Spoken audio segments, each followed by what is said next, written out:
train program no airbaso on the 1st April. Nyame adma obejumedie no asia na odo sikaba na obetua e program no asehwa.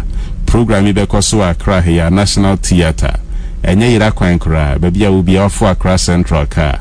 Usi Novotela National Theatre ewo ha. Time I besha sia no ya nopa 8 o'clock. Ya chere nyume wia Ansah ye. Mesro sign for number ni bio. 0244 474093 0244 474093 0244 474093 ya chere nyume wia Ansah ye erefienti ya shada ye videos kama ya twia to pen drive so yebecha mobia yenton ni nyina hye 256 registration or ba wode beba no emu any home books certificates and edi adance say obi ede no hye dwumedie mu bi package nyina 250 bibia nka ho bi obedwumedie no asia na odi aba mesro sign fa number no abra meje mu amana nei number no 0244 474093 0244 474093 0244 474093 date no Saturday 1st April our National Theatre anapa 8 o'clock and ebeshasie fa ho hyemu bi package ni nyina registration 250 bra na eradinam so be mo dance na mpacho me da ase of fortune nyam yagba so 1st April right and I'm by next program that's the first week of the month we will be there all right okay so thank you me da ase be bre nyam israel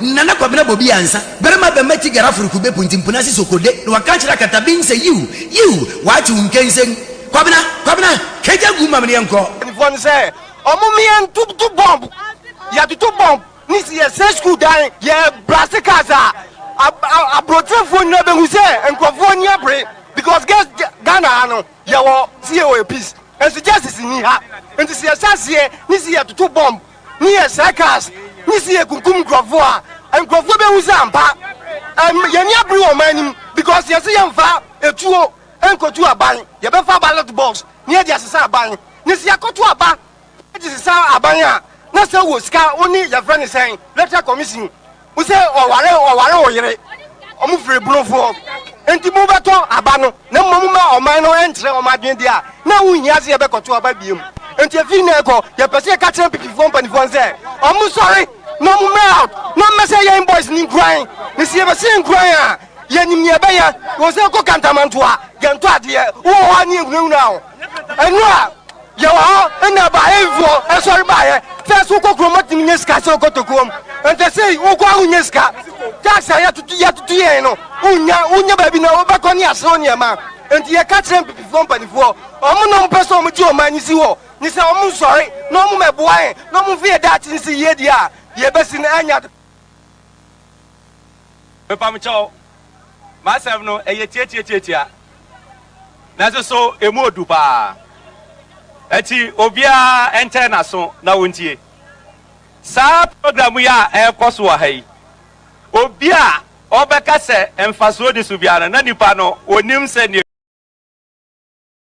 wiasete let my vote count.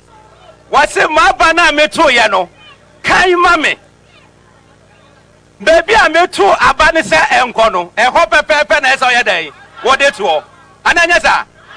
Enti me a meto abano. Wo a wo to abano. Wo na wo to me no. Enya kwadwa farijan ya yakotam sika ma no. Enya onu a yakoto dan wo New York ama no. Enya farijan ya na busuafo ebenya scholarship no.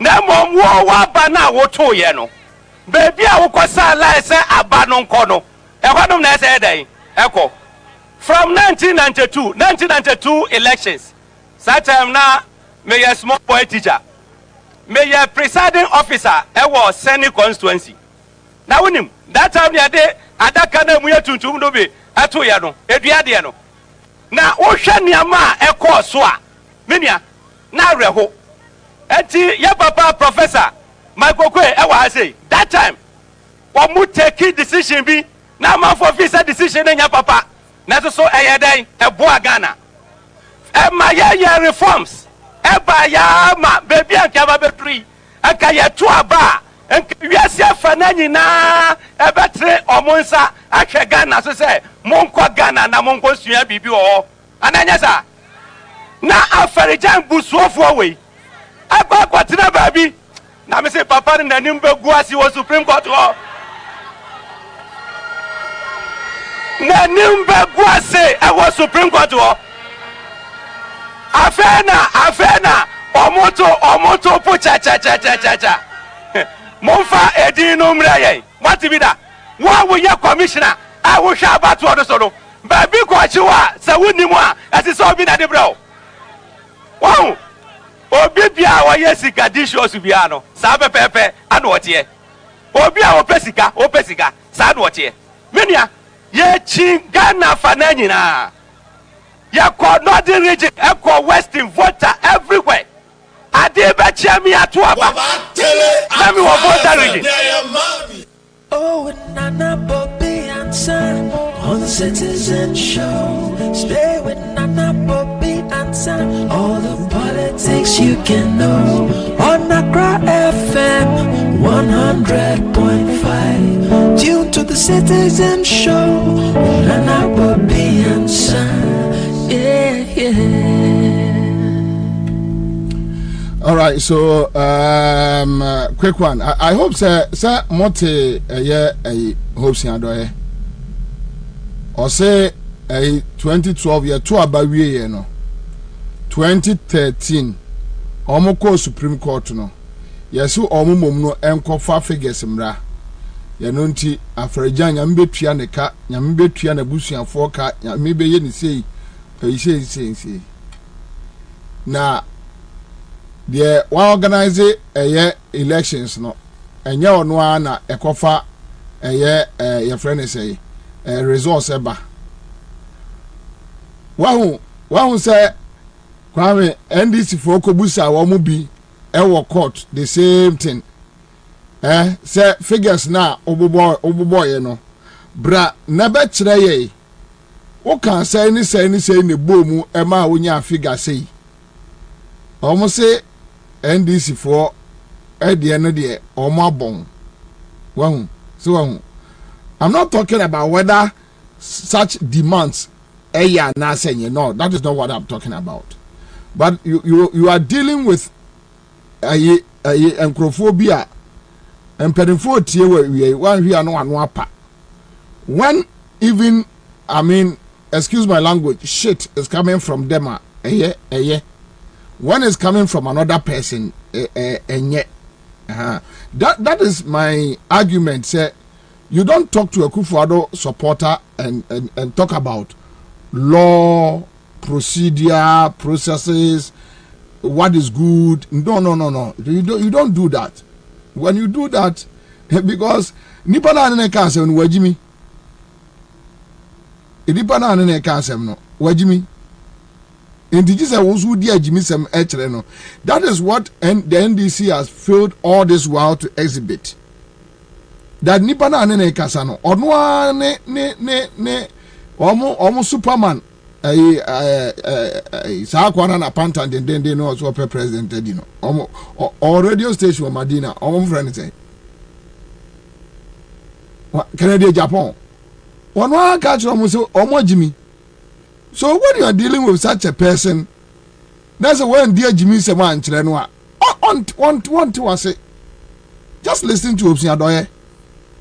And now pay me if you not be TSA tape. Just listen to him. The same argument from NDC. Almost Debbie, you're not the but in 2013 you went to the Supreme Court to put in the same argument. You catch us here, Yanisano, also. Nipa na wiawo o supporters esi abontin se nkrofo niema man for cars Any day kick home.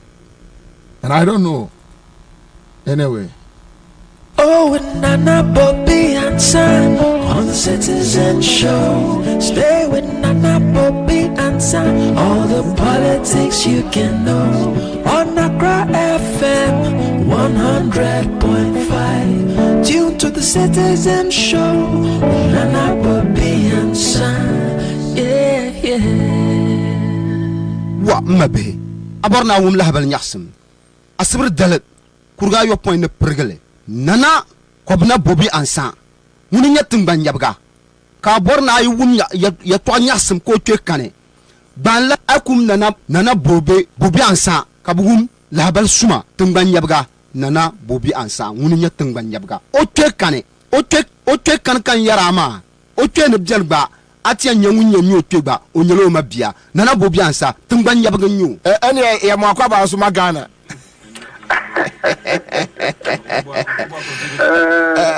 And mejo almost my few mo pa. O program no ya na e won croford do. Ye? Sir? Oh, any omo fan cheme. Omo ba me ntufo. Yo, omo fan cheme.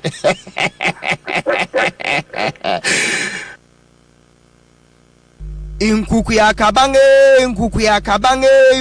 kabang adibiara durefu ya wo fere na fu na nso ya asase durefu ya wo fere ne siw adenti efisa asase ne panyin opanyin ne nyina opanyin ne Kwabena Bobie Ansah sasere kukuku da bi ochi mekwan no di nkampro obebare be ya na wabebare daily graphic ne daily guide memunsam asai magana fu eje na kurum muntie eje ntetireci onamo so wadoto nsura akorokraw gana fu se ubeshi akwache wo kwanchen no bema o achinchen ache wo kwanchen de ene yankako awroko chakra chinchen no ma on ye chinga chinchen na se poto ni be poto kasa mafia na efi potofi nti gana fu nti Bobie se obi abo ma wabo ni bi mu watu Bobie na obi so obesan abo obia boni bi na dan obobia gana fu beti amanye sempa Bobie wona gana fu nanti ubiribiri wona won nanti umprempren mo nanti ubiribiri nanti umprempren Wabatele Accra Biaya Mami. Ebi didi, ebi die komedi wom. Enfoni, Carlos ne, Ansah ne, Mustafa ne nkrofo. Masa. Da bia de achi ade sen. So mu di cast ho atrantwie. Twi ye ka atrantwie a. Etse ayi kinagate fo a. Omo ti si so a kire se. So okọ na wo ba. Na wo ba. Cast ho de. Omo de ho aye okusie. The MPP leadership has worked very hard to restrain our supporters from reacting to these acts of intimidation and provocation. I am concerned, however, that sooner or later, militants on our side, convinced that the state cannot or will not protect them, may take measures to protect their interests, themselves, and their loved ones. Events will then be out of control, driving all of us towards a point of no return. The President, the ruling party, the parties in opposition, and civil society must together act to make our country peaceful and safe, and thus preserve our democracy for posterity. For those who are interested in warmongering, I want to tell them that their agenda will never see the light of day.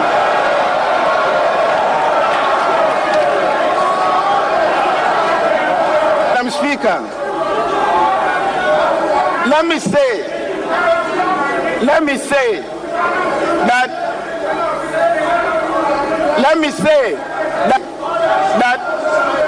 Ghana will not die. Ghana will live. Ghana will live to give glory and thanks to our Maker and Creator, the Almighty God. Wabatele Accra Biaya Mami. For those who are interested in warmongering, I want to tell them that their agenda will never see the light of day.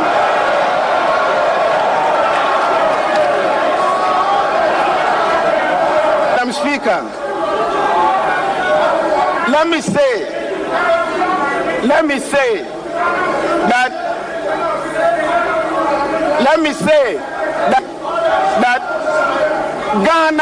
Ghana will not die. Ghana will live. Ghana will live to give glory and thanks to our Maker and Creator, the Almighty God. All right, so that's it live on Accra 100.5 here. The Munina say Mamwa Kwaba. Baby be a waterman Cabiano and Friday. Thank God it's Friday. Yeah, Saturday show. The Frisamre Kwabena Sia Bray Tata Musa Komonkwa.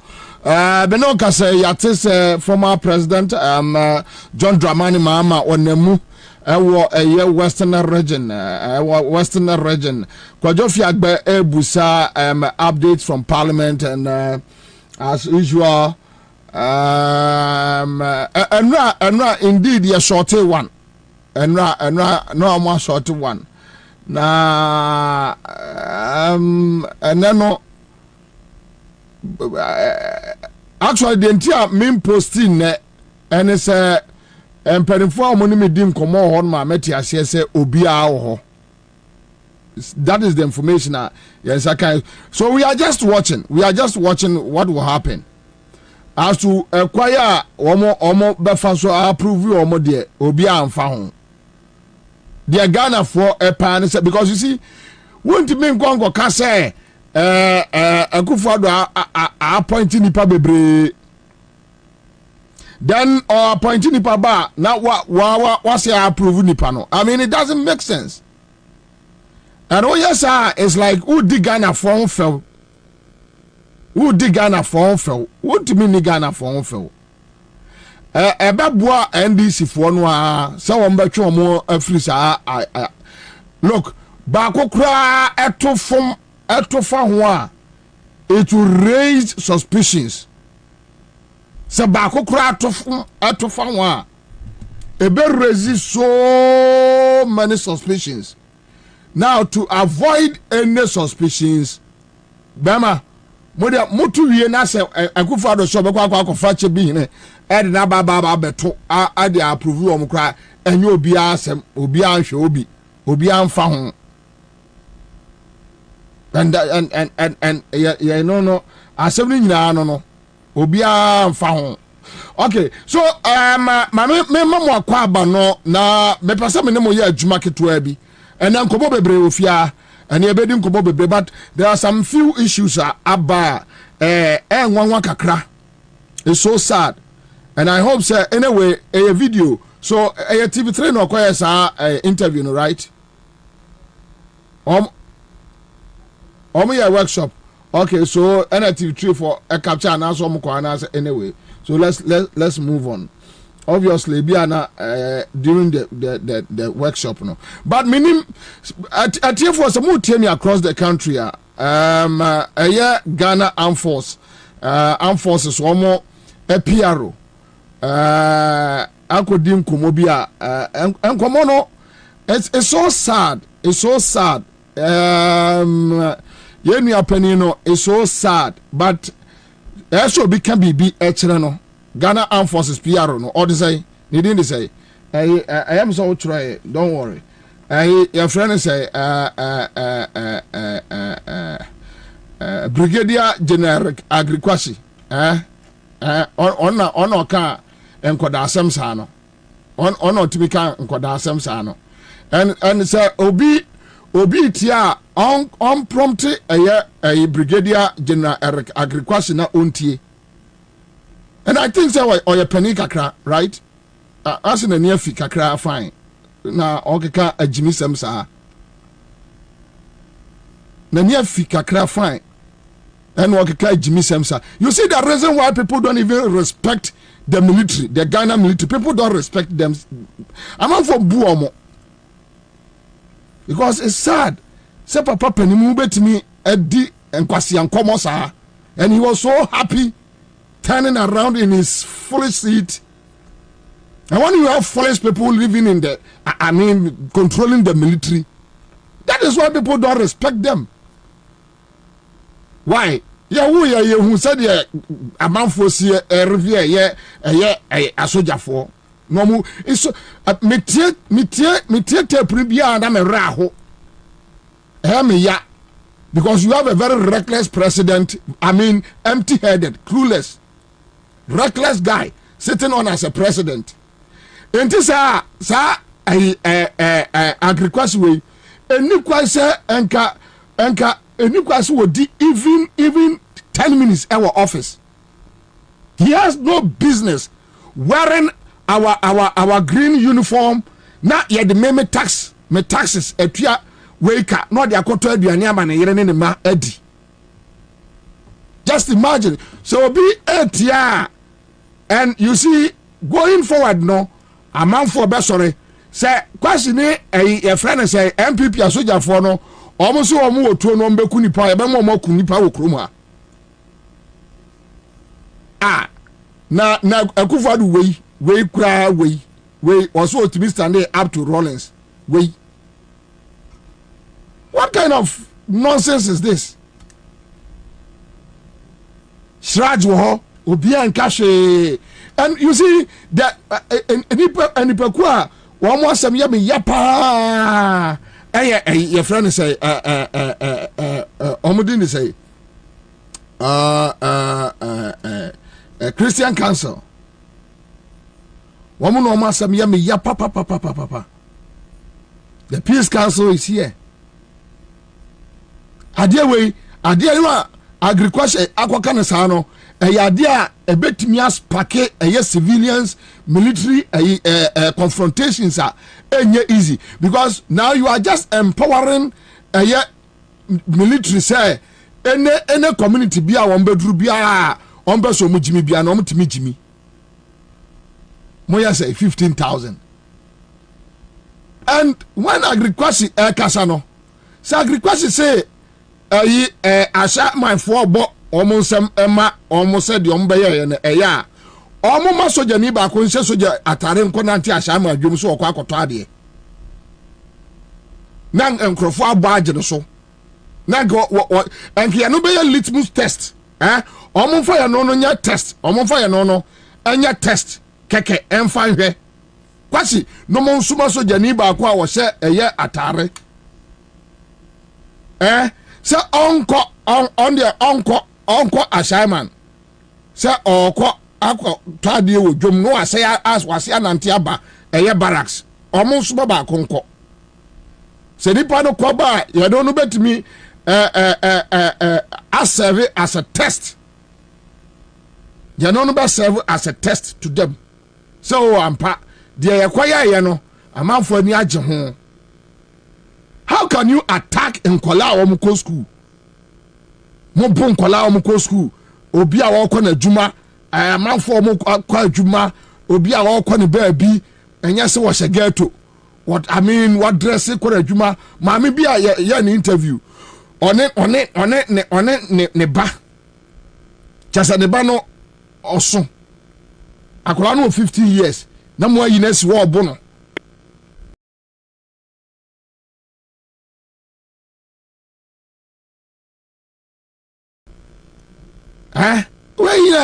Say then you had the opportunity to talk about this sensitive matter.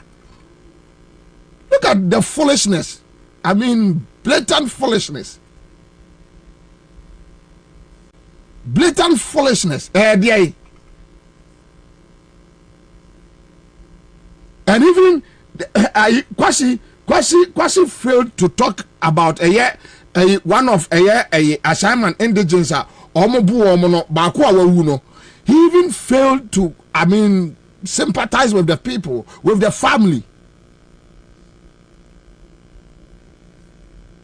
You could have used the occasion to apologize to the people.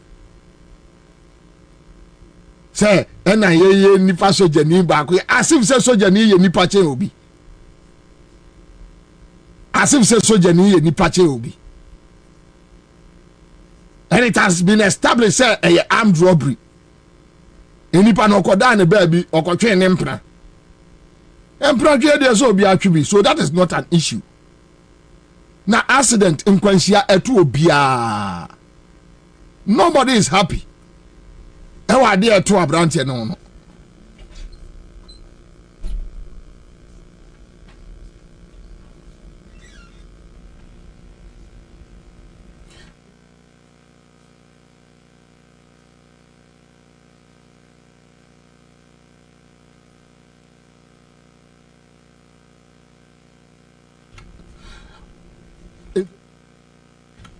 Mama Nkofa ye Havila Kekeli or ye reporter our class media or parliament yanko the course of parliament Havila. Yes, Bobie. All right, yanko I don't know course.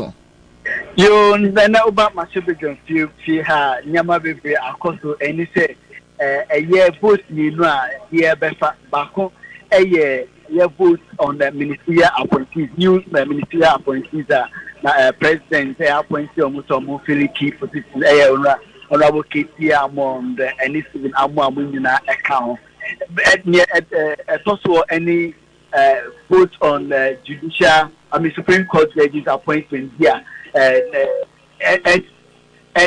so message with Bashebe Mano omunyanji omutume kamyeluki amuso enu so vote eben koso na speaker etina ne pem katanya medical afa enu eyenia enu omuye hu debate ene na yebeso so aba enini ministerial appointees nyama bebi akoso after debate no akasa yebeso aba na speaker ekasenti omubeye secret ballot secret voting vote vote obi eninya woto amano eno na anka yebesa sia yebo edin first day when you abaye majority for no people say yenchia box say yenye say am saying that sana speaker eka okay and then the economy there leadership enshano ewo ni lobby hono omasoya omo suspending sitia ina Bastiano we were honorable member of parliament for also honorable Kwabena Mr. Akando wa ono betete mu senya nyama eko honorable dem potina issues your na o he de union NPP for na yes na nyansa de nyansa ba ko se kwani kene wanka se wadi ka no enra there were two set of appointments omabanya ya omabecho mo Ajaji for the and a minister for the and you are the DPT minister for the and then the debate Ajaji for the but the could only say I was here to swaba. So I say yes, almost already, almost so abano, young to Ninamu, yes, there a different motion. In general, you can watch some money they could do. In fact, fast forward, but they could do it, they say, young set about one. It's just there about an swap and I pay your market. Or sorry, so Kata in your Africa. I must speak across to the say, well, refer to Filembasa. Filembasa with me Casa Bear 5 hours after Yansani. They are 20 and let speaker my Dino on the floor of the house. The who you say, I'm going to buy time. I'm going to the brainy. In the also now, all buy time now, and I Dabuti, I buy it. The former chief minister, I buy, I'm going to find the buy. You to be asking a mobile woman for 1 day. I know. There are bonny about credits or messing on Kwabena. The bonny didn't be almost dead. Satisfied there. Young call more on Kwabena. Ballot boxes cubicles no. You know, Bakusi side, never Bakusi on my side. As soon more can say, young call my from Kwabena, no more mayor for Hanko, I think we said it will be an argument. I don't know much majority side, minority side, and Kotamamo. So I said, the woman in a say, almost they buy time, almost you are ready for the vote. Almost you are ready for the vote because only numbers no. It is actually intended to speaker said that we channel lobby or they are suspended. And the other no, because that is the time on person they organize on for. That's what they want. It is our first way at the money and nobody wants it because I am a reliably informed say, you were all 136 people intact. 136 no, they are intact. Back in 137. And now I question the 136. So once we have 136 intact, what are we waiting for? Let's go ahead. We're democracy. You are wasting everybody's time. What do you say?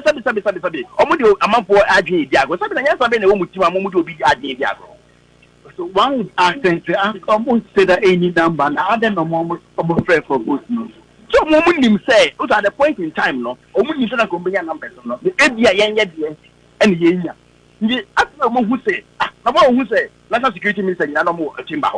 So they are all doing the intelligence, come on, say, intact.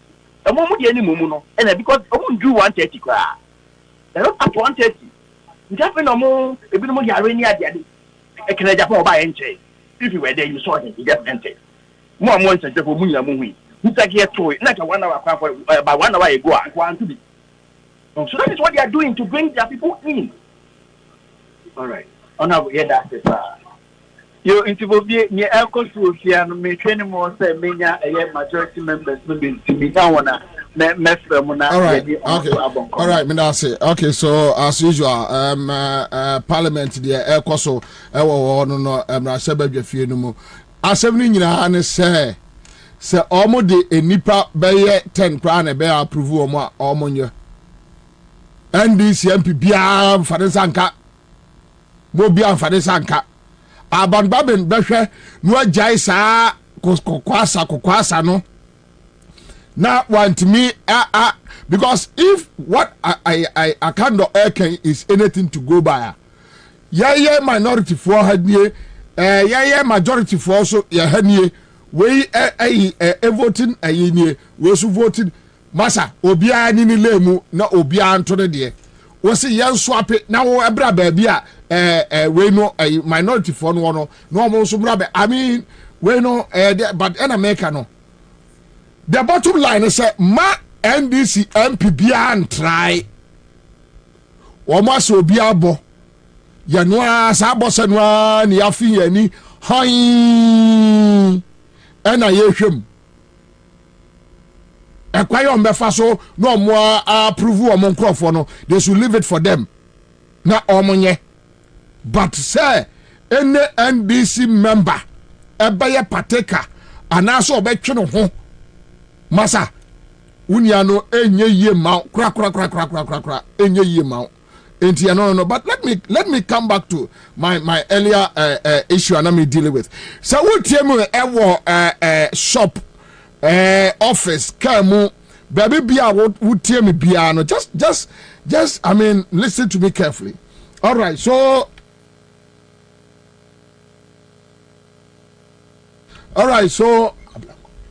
okay, and I mean, it's so sad. It's so sad. Baby, your democracy ne ababa bedru. It's so sad that baby, your democracy no ababa bedru. You be making sure. Say, sabe yen trawo so almost say your friend say 79. And Crawford trawa ma obi. Ghana no muma. No matter the years, because okay, so you go to agriculture. I don't know, sir. No, can you say? Let's take Ashama. Well, that is what is trending.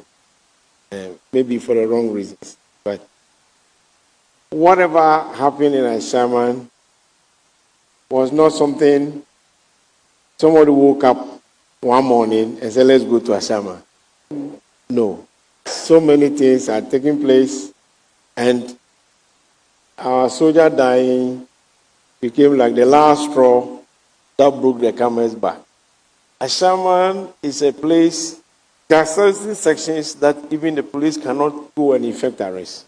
They won't dare. Somebody commits a crime and you can't go there to even arrest the person. And so we're tracking certain events. The number of calls that I've received and the institution has received, thanking us for the actions in Ashama. You see, but people are asking that, General, so why would you do that again? Because if you live within that enclave and at a certain time of the day, you couldn't go to certain areas, and these things happen, you appreciate. Funny thing is that some of the pictures that people saw were pictures taken by soldiers and posted on their Facebook and WhatsApp pages. There is not a media personnel who even got those things, and it's something we are dealing with. For the security services we are looking at the national security posture of the situation. But some of our actions are not things that are planned. Unfortunately, the Ashaman incident, there were a lot of excesses. We saw it ourselves. But if I have asked a soldier to go and do something, and he goes beyond, I can't come and stand in the public and chastise that soldier. Tomorrow I won't get him to do anything at all. So I have to take the bashing. And that is why when everybody was bashing, I kept quiet. Because we ourselves were complaining that some of the things they were doing was just too much. But in the public space, there is nobody who will come and condemn the person he has asked to go and do so. Even if he has done something wrong, we'll find a way of dealing with him. Other than you won't get him doing anything again. For me to say something is regrettable, it means that I'm not happy with it. Oh, and I don't know. Minimni pakura Oma Agrikwasi, a very fine guy, but to be honest with you, Senabusu Afuotia, a Jimmy somewhere free Nenumu Abano. Somebody must sit him down and look, Agrikwasi must be fired. See our president and Agrimudawa, Agrikwasi, and Kese Neya and Kagana Armed Forces, because it's so sad. Sameme da asore. Now se bi hu se matua tax ena ama obi to say Agrikwasi ya de bi atua ne ka ama oto aduane ama ne yere ne ne madia eya me ya and you see Ghana, for when you look at people like Agrikwasi, I mean just say bibia en Kenya se tua tax impo, because I can't pay my taxes for a very irresponsible guy like Agrikwasi, a very irresponsible idiot like Agrikwasi.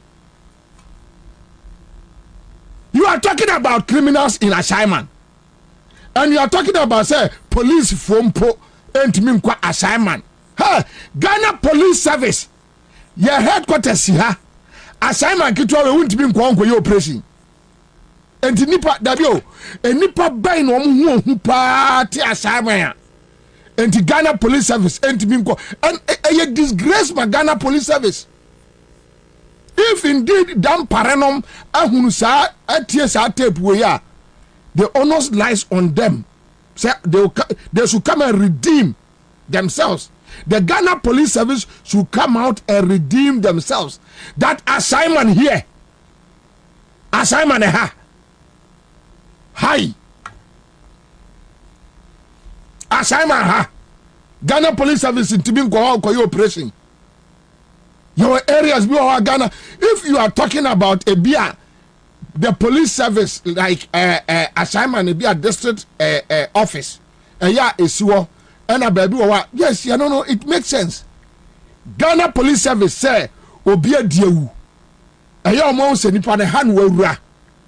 Na assignment yes here baby Ghana Police Service with a car year bo, a true year to.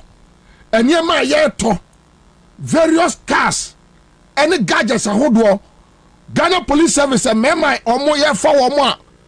Abba, Kwasi, what you mean to do? This guy is just a foolish guy. Tell Brigadier Kwasi, a very foolish man. We have Peace Council sitting here. We have your friend say Christian Council. Oh, now you are telling the civilians to protect themselves against the military. You are telling Enobidiabano, Kofi Buache, COP Kofi Buache, they call Ashanti region. Baby, within space of 3 months, not to Krobiamwa. How can you disgrace the Ghana Police Service in such a manner? Just say, and your military in the Bekoha, Ghana Police Service in Timinko. How? And so the way, said Dampare no our competenter. So a competenter. They will talk about this thing. They will give a proper response. So now Ghana near obetie agriculture bianu nim say the Ghana police service is ineffective. There are certain areas say asam towa Ghana police ain't me maho. That is what they are telling us. We nyansa so o ma me wo no o ma no fo no anim nyansa. No, we nyansa. Then said the near see agite akodwomu da no ho. Na messages so manya enkrofo so o ma ya de pa enkrofo so o ma ya de pa enkrofo so o ma ya de really enkrofo so ma ya de really me say me ma your friend say me ma Ghana Armed Forces for one litmus test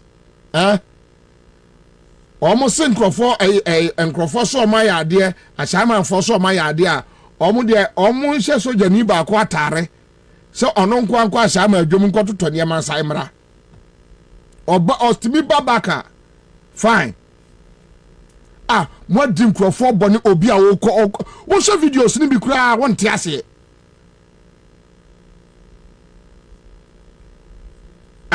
obia what Adam for grass sem no call don't call military general where say anybody Jimmy or Jimmy what can say military era aye sam krofo when the likes of Akufo no kwase asem a no mo keka no okroma and Rollins no buga and Ansah for buga say na say wunya bia beye wunya the same to na wo beye. What is about Rollins and NDC you know there you know no nje some me catch me until me bo house ya do tape no one is coming from them one is coming from the other side there be insource be no man di Rollins atem okroma Rollins why no military general che no one more sa question ni yonko ni Rollins na fe eno no abraba Rollins abo Bobie wa Bobie no be pia Bobie obetia Bobie the insults general anokwenum the insults bevrolantenum the insults that time no me junior ranks they insult their leaders Rollins no your friends say Akufo nom Peace FM radio stations and kwasia keka nkwa na obi se soja atare aye bibia ye no no ye bone onipa foforo se soja atare ye bibia ye mprezi no ono ne de ne ye ono ne de ne yanyintum no obi ankara no ntum obi ankara no ntum se ya ne yente ase se Ghana ne ye dipa kuma bi dia some idiots be edia and so we should allow them to do whatever they want to do. Nobody should talk about and be a brave. The democracy na asi kire ne say any mama nyina ye ntum mu civilian hu soja ni amungamu soja ni hu civilian mungamu we hu we ya mungamu any nya ya to agum.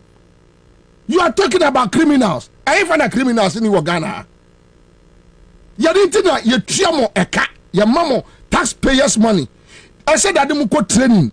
Sebe ya mu be hunu how to control a crowd and say na no innocent ones anya affected. And this asemaba na say innocent citizens be affected ya ka asem na manatwa okotra se na wo kasa. The only thing you can do is to apologize.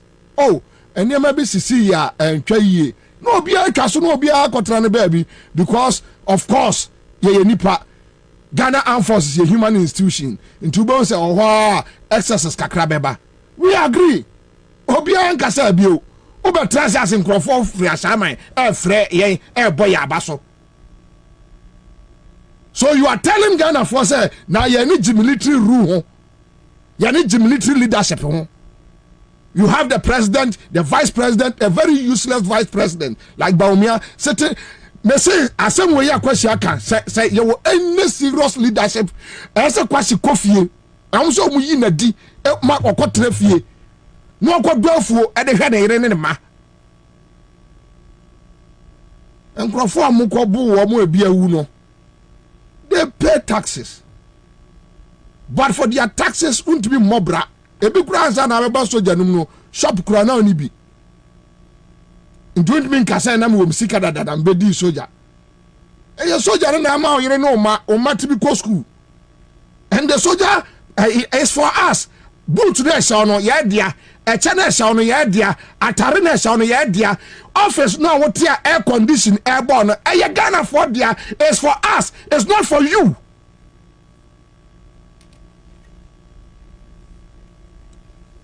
It's for us.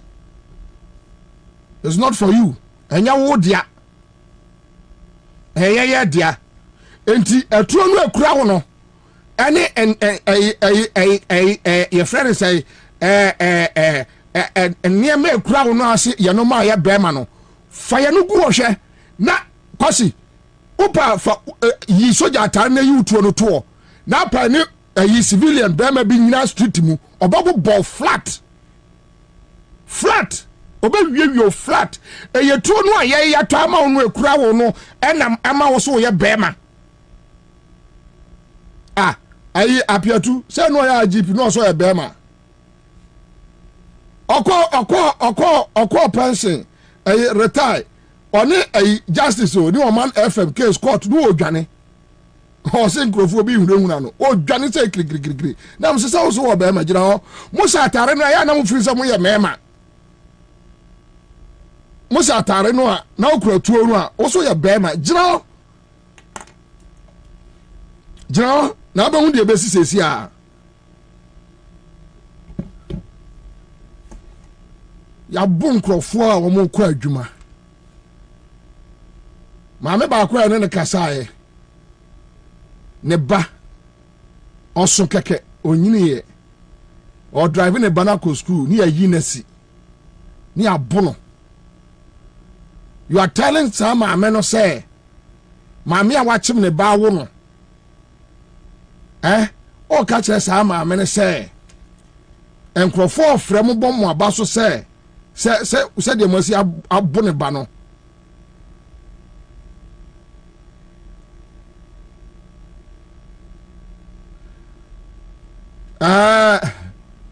you better I had say. A pusiga empini better na say na de waba better na say pa obi busa say where is can you boy hwe the way ya unim say enra na enra sexy dondo unim say sexy dondo aside another allegations about afa yatiwa ho se omdi ni ko yoko former CID boss yatiwa obia ye din obia nkasa da bia me bo your friend say tape bi wo ha etre mo you have one former COP accusing another COP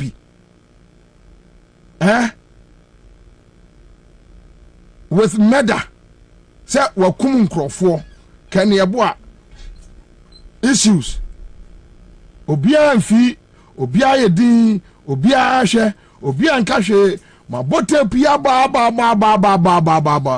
dan parase wonte.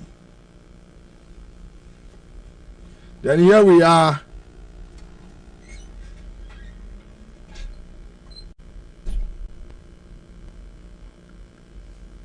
Wait, kwasi we oni usia no onu bedi do attempt say obi nye proper professional journalism.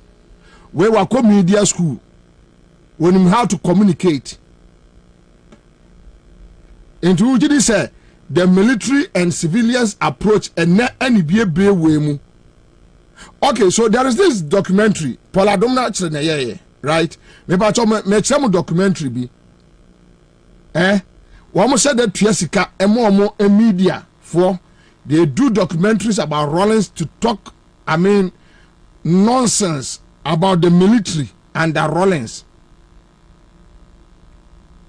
But when it's about them, and American NDC has become very weak.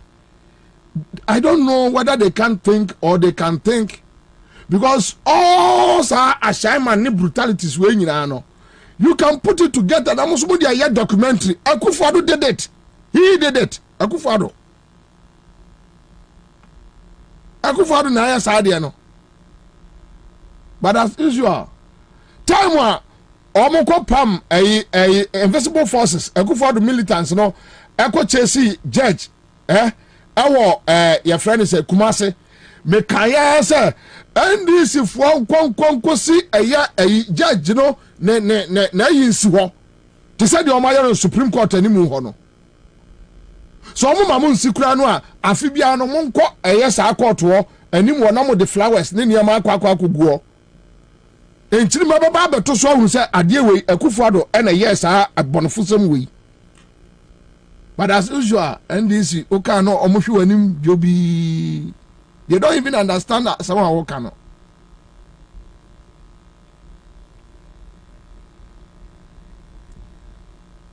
I know we would shake up a crowd, so let's not forget it next time. June 4th continued to be celebrated as a holiday even under the constitutional rule of the 4th Republican Constitution of 1992. And they did so even though the Supreme Court had ruled in a separate matter that the other JJ coup of 31st December 1981 cannot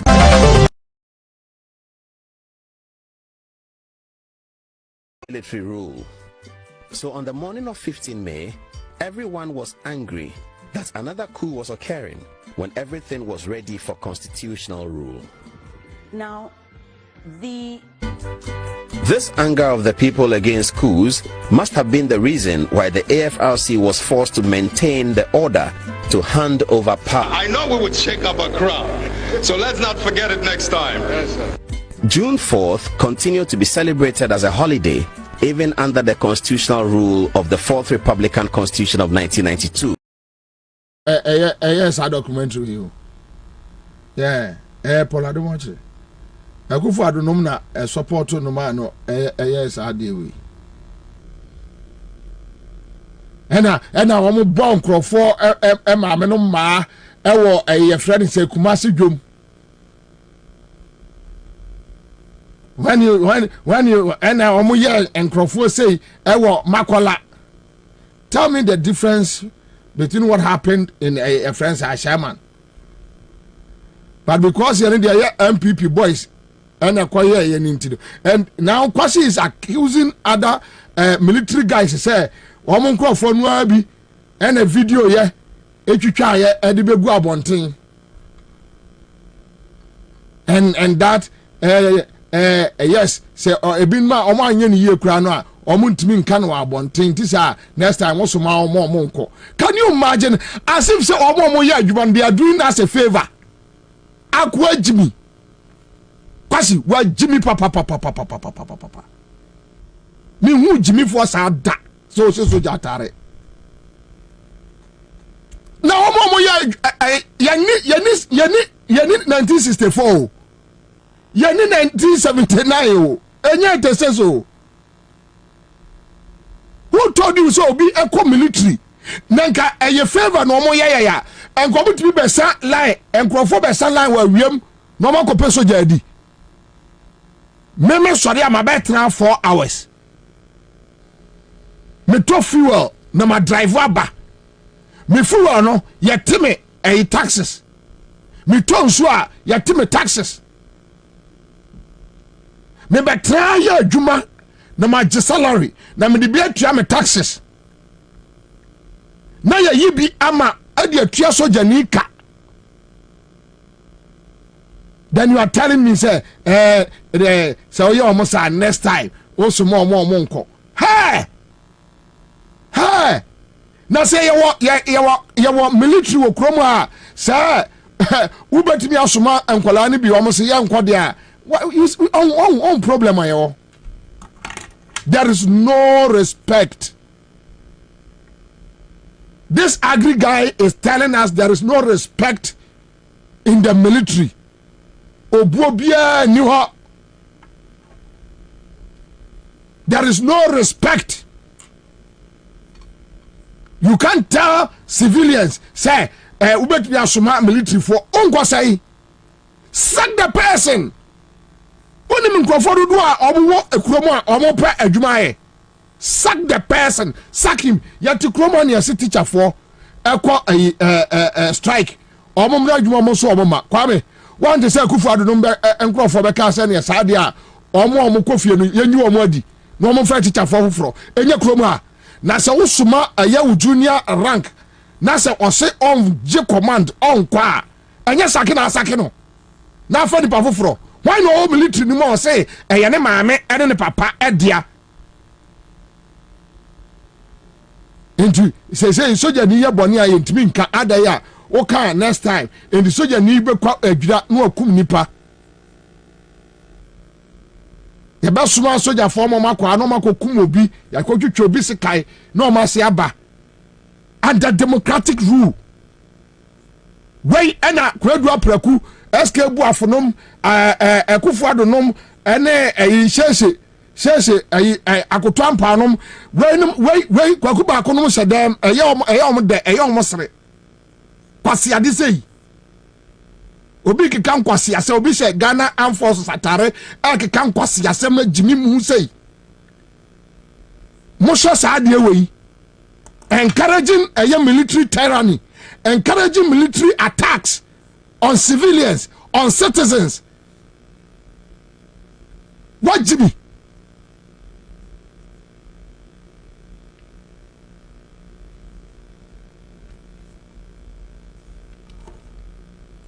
Just okra to why dear held there. For 22 years, and go net Tisi Street mu. I will saw a bema, Uber, saw a bema, so abu.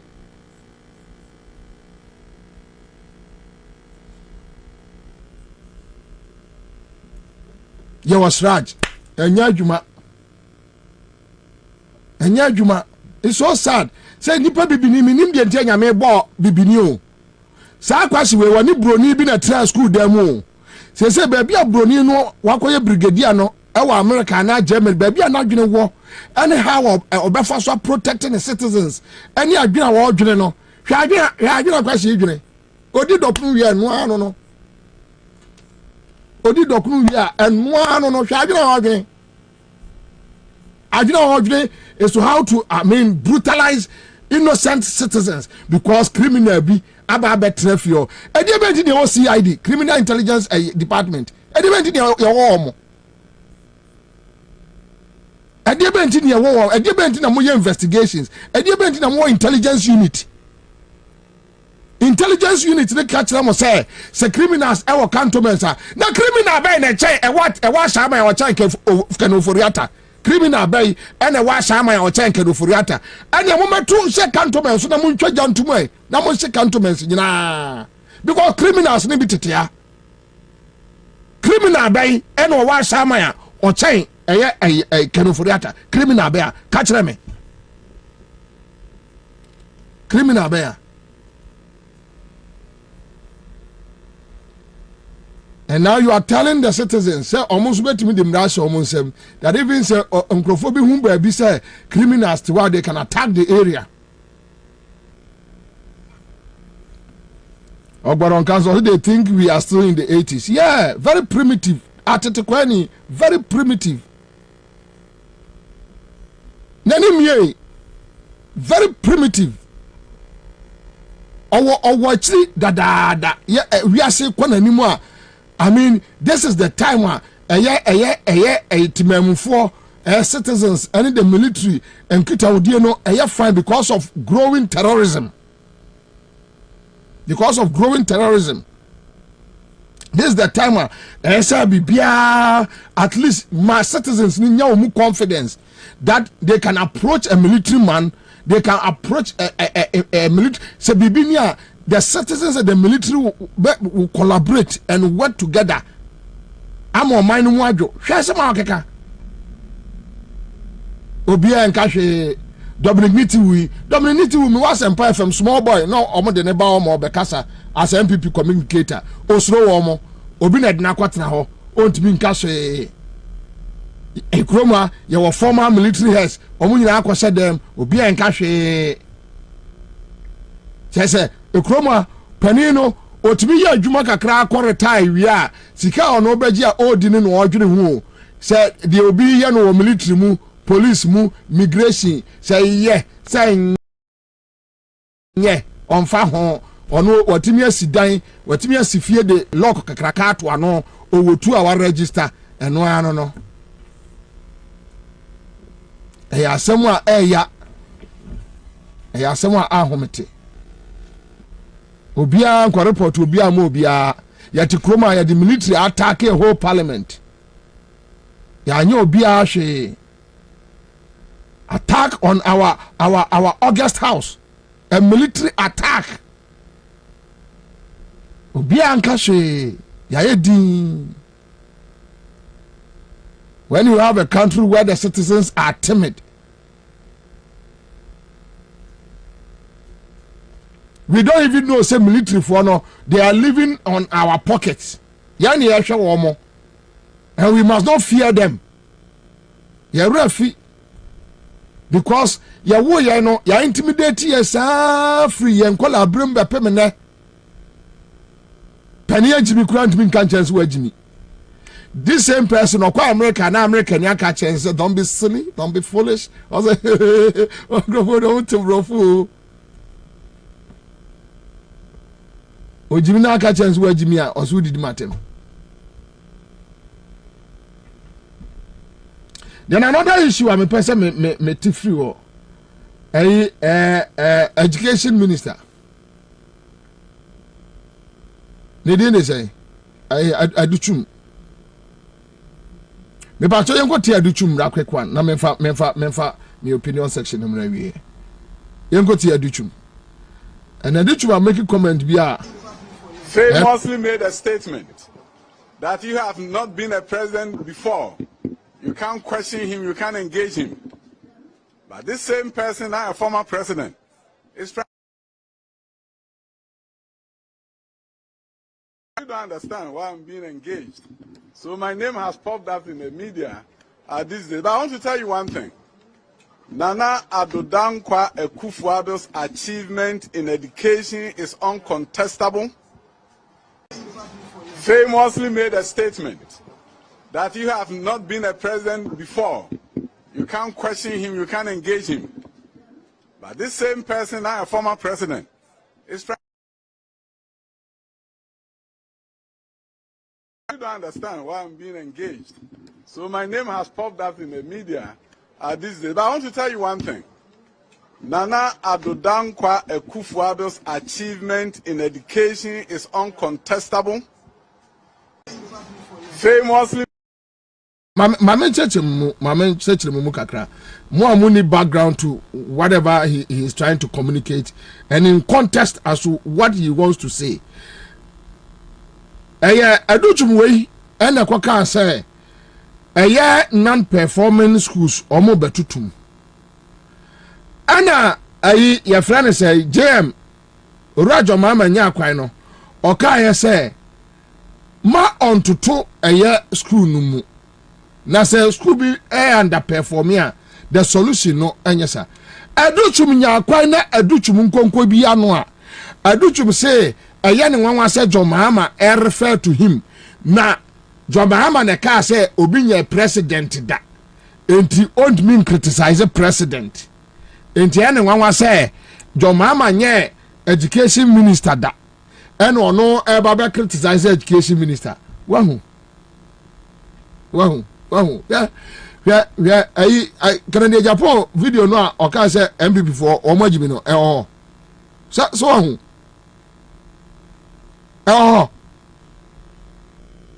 Bobame. So just ade bia nkrofo we be no sabe ye mu bi ho ye hu president kofo governance so we saw it ye hu president kofo sabe me asantini akoda santimamponi ye campaign ma kofo me akufo ne ma me ja MPP support ada omo yi ni se flag bearer na me jaye because me hunu the entire se madwene mu dawa e se me support Akufo-Addo dawo wi ase me hunu and listen to Aduchum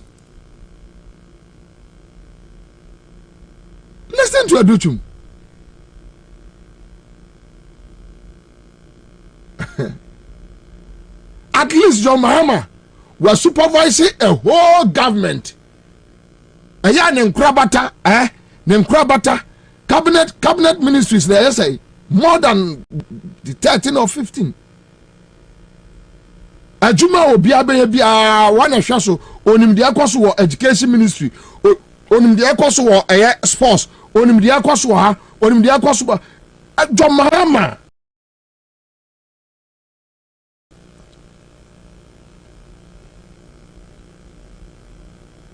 John Mahama listen to Adujum and where running method would I Ghana for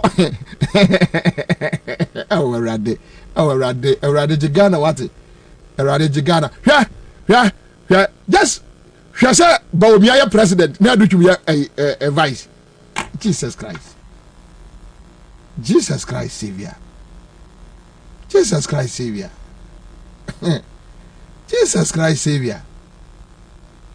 Jesus.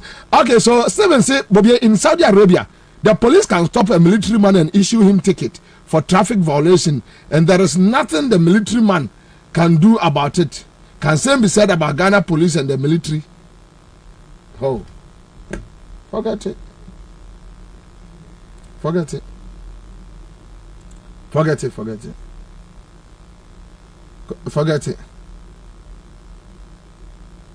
Satori says, Bobie, blame your own media practitioners who are afraid to raise the tension in the country. They have to educate the masses.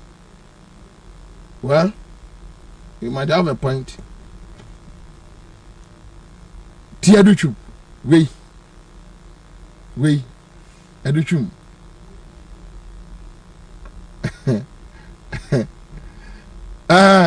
Bo, Enslo, Bo.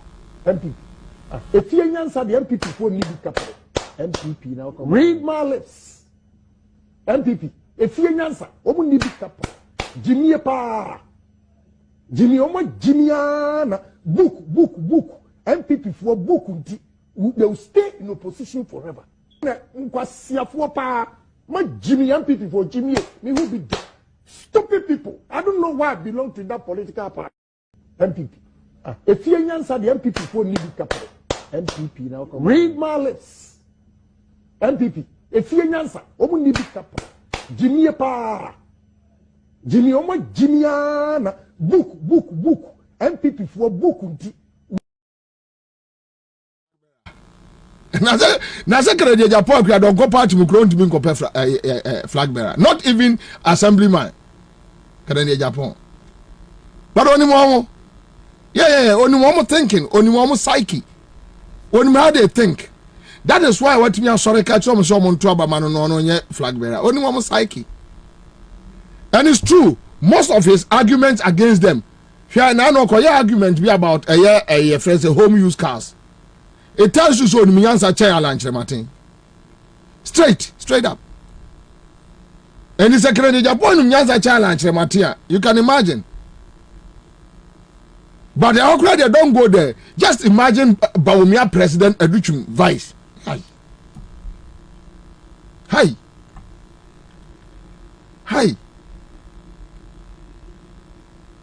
Sometimes you wake up and it's like you are sad so be a Ghanaian. Yeah. Sometimes you wake up and it's so sad.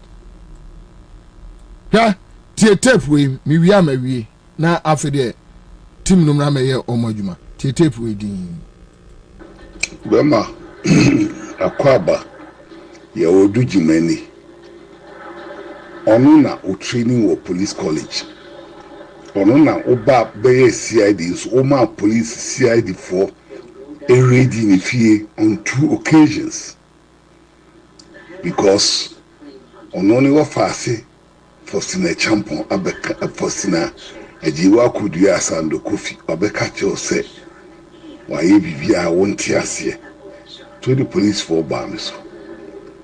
I may train Amasa de Yedu. A some court. Let me say me for because now you're trumped up. Also for Nipa Bonisem. They say what Babonti. Yibishia Bebia Yibishiano. You best sort your home out. Now feel so me feed Kwasiam Penny.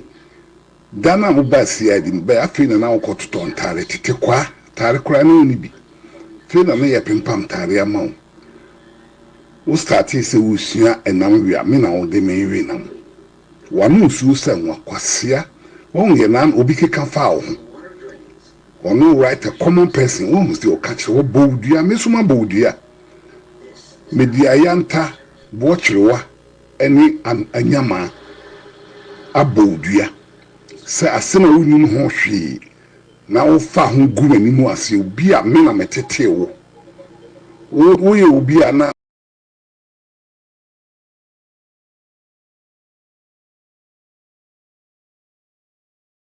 obisi obedu sa position we nwa ba policeman hu na wo tell na wo nya tumi ni ma babonten me am training was commandant ma babonten nti wo nya kwan crime scene ni agadi etuo any cars abesani fie o islego nya me betua oka said the abante en kanche obetua ma boldua se da bia besu da ye wo densu ma na besu so da ye no dua no benyaw menim asem da ba won kwasea ubiko tsan ho no na oye won yisa yi no won de aba nipa bebre ni Ansah asema wura no kan ye na brante en kan fa ono no kure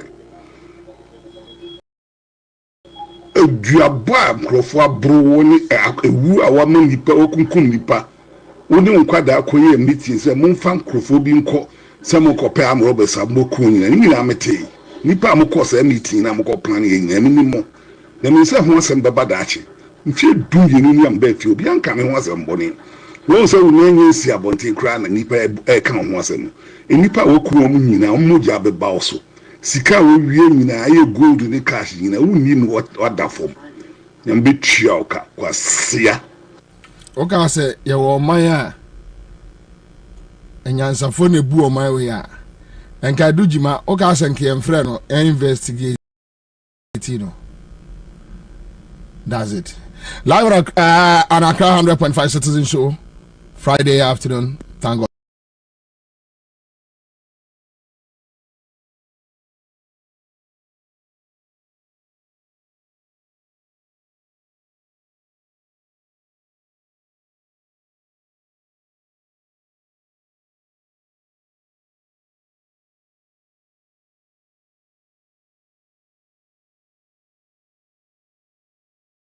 This Friday.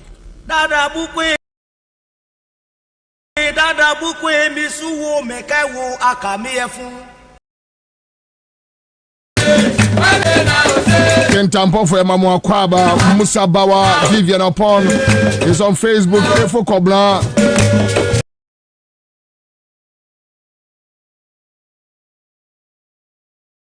Yanko Parliament, but Sadim Dika catch them no, and a Pusika MP by so obviously Omoke Kanyama boom.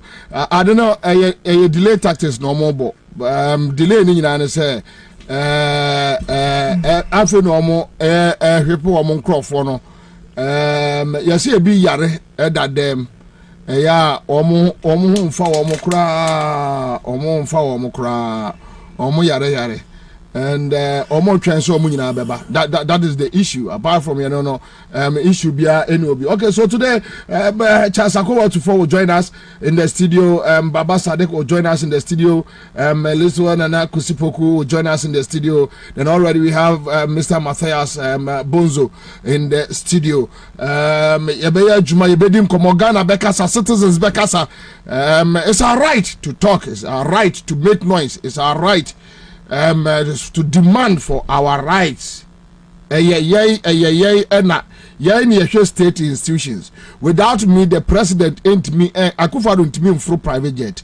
Or Bobra or Papa the Nico School of France. Want me a mobra I'm through private jet. That say why a businessman no through private jet. Obedi president no me misika. So when you joke around. I can't talk about Kwame Despite. The Kwame Despite didn't see Kaya Masem. The Agongo didn't see Kabe and Yamasem.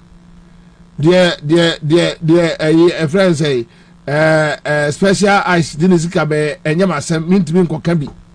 Mempe Sikama will be a Ure Ibrahim, the ordinary Sikabe and Yamana Mekwa coach because Mempe Sikamano. but those who live on our taxes. You can't live on our taxes and turn back to spit on my face. I will spit it back to you. Senya enyamia ba omiayire ontimi ntwisa apons no yenim no from Gempa and yenim ne. So when you turn and spit on my face, I will spit 10 on your face. Pew pew pew pew pew pew sa 10. Metin te so sa 10 and agu so. Na de opebia na waye. Enti se wutie mi a shenenso. When you live on our taxes, give us the respect, the maximum respect. Then we can give you the same respect. Kwabena busa me enti na say na BBC for ye no. Na say na abrofo so agimi say. Abrofo leaders omunyimi say on say Macron ojimi ye no citizen na hwe na sum. The worst thing they say ye de call court ye fine no.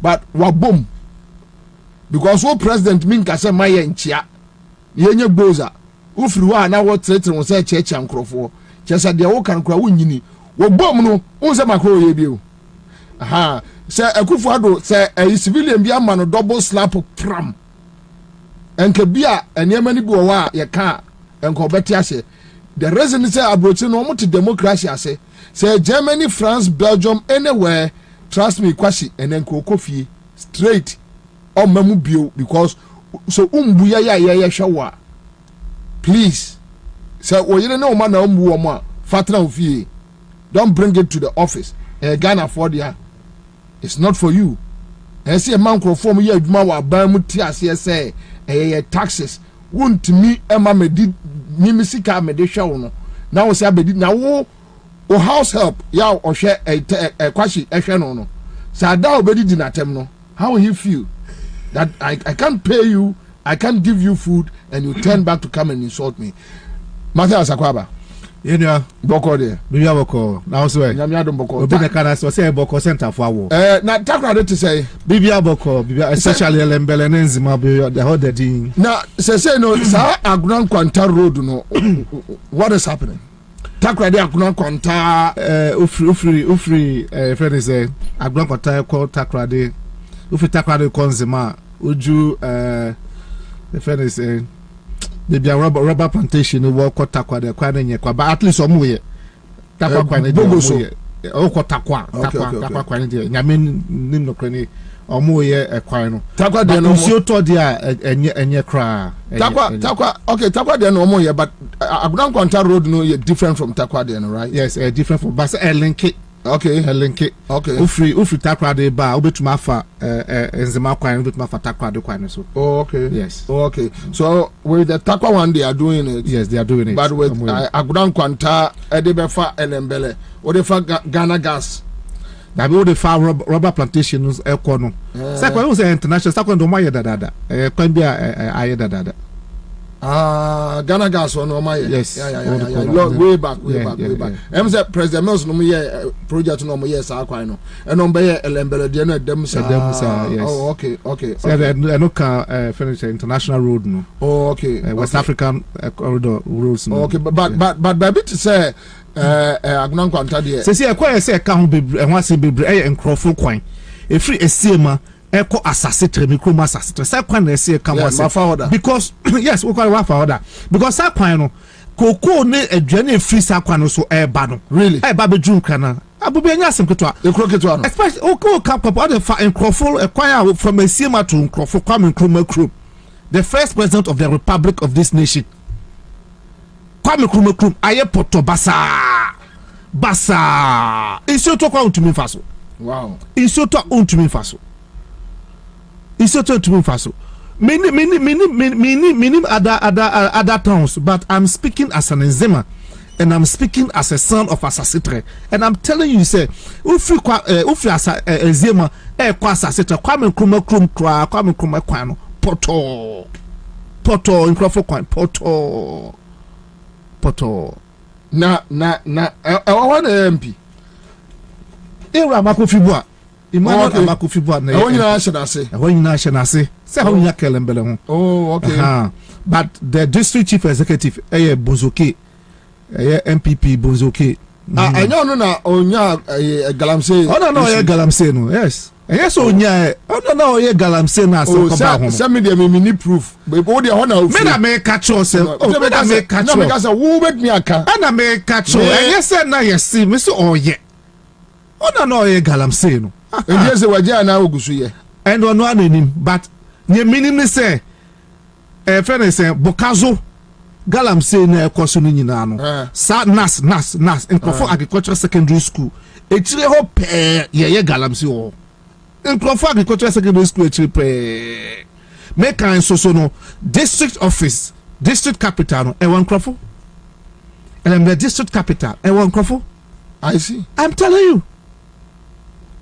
Just some people don't buy say Bobie. Sometimes old John one yeah. But old John also so I send back over to my catch money say so book in the Japan tape in the moment. Sacred Japan tape in damn no Dawson. Just say I saw book on the Japan tape in the moment. You see, say denche free say apoto free say ebe catch say denche mewa. E made in engine. I did your baby. I want to ask you. You just say you can't. What the agent to and ye. I did your baby. No, Ubet you have your horse. I don't want your baby. And more passes so they think such I no money no. And a papa. Okay, be a chemo or monfa. Okay, be a chemo monfa. Okay, be a chemo or monfa. Well, maybe a beer. President Kufoko, I am say you Ansah kakra na ono de koi. That na say President Kufoko no onim de besi. Na won tia na friend say former House of Folk penny footballer nyaho. Na obeka tell say Akufo do be president ko no yentumi nda. Shedi ACC. I am say kakra be no na ono. Shedi ACC. Because Ashama asema say president beka ho asem da. Oh. But Dabio, Oma catch us a command from the top. So probably on a yes idea. Bobie, what to say president? Abeka and America tell the reason why onka because the military now issue statement say as an order from the top that they should go there and brutalize the people. What you chrome? Your citizens. And Crawford catch say they should not be spectators, but they should be citizens. And Crawford them also call Paul Mocho a catch so moon so share. What's that? I say, Messi was Shama, all three McCanshi. Nemo BBC America, they are not Jamaica. BBC America, last week, any I did they say, Omo Mukobu, Omo Shama, and Baku. Ya ye de sa. But say, Ashama for no free Krobiso. Sankomu free Chebia, say Chebi Nitiwa, probably. Kebia and Kobekasa. Bobie, papa, because say Anka. Esiwa America and Kabohu statement brofwa kese ye betro. Statement brofwa kese anka ye betro.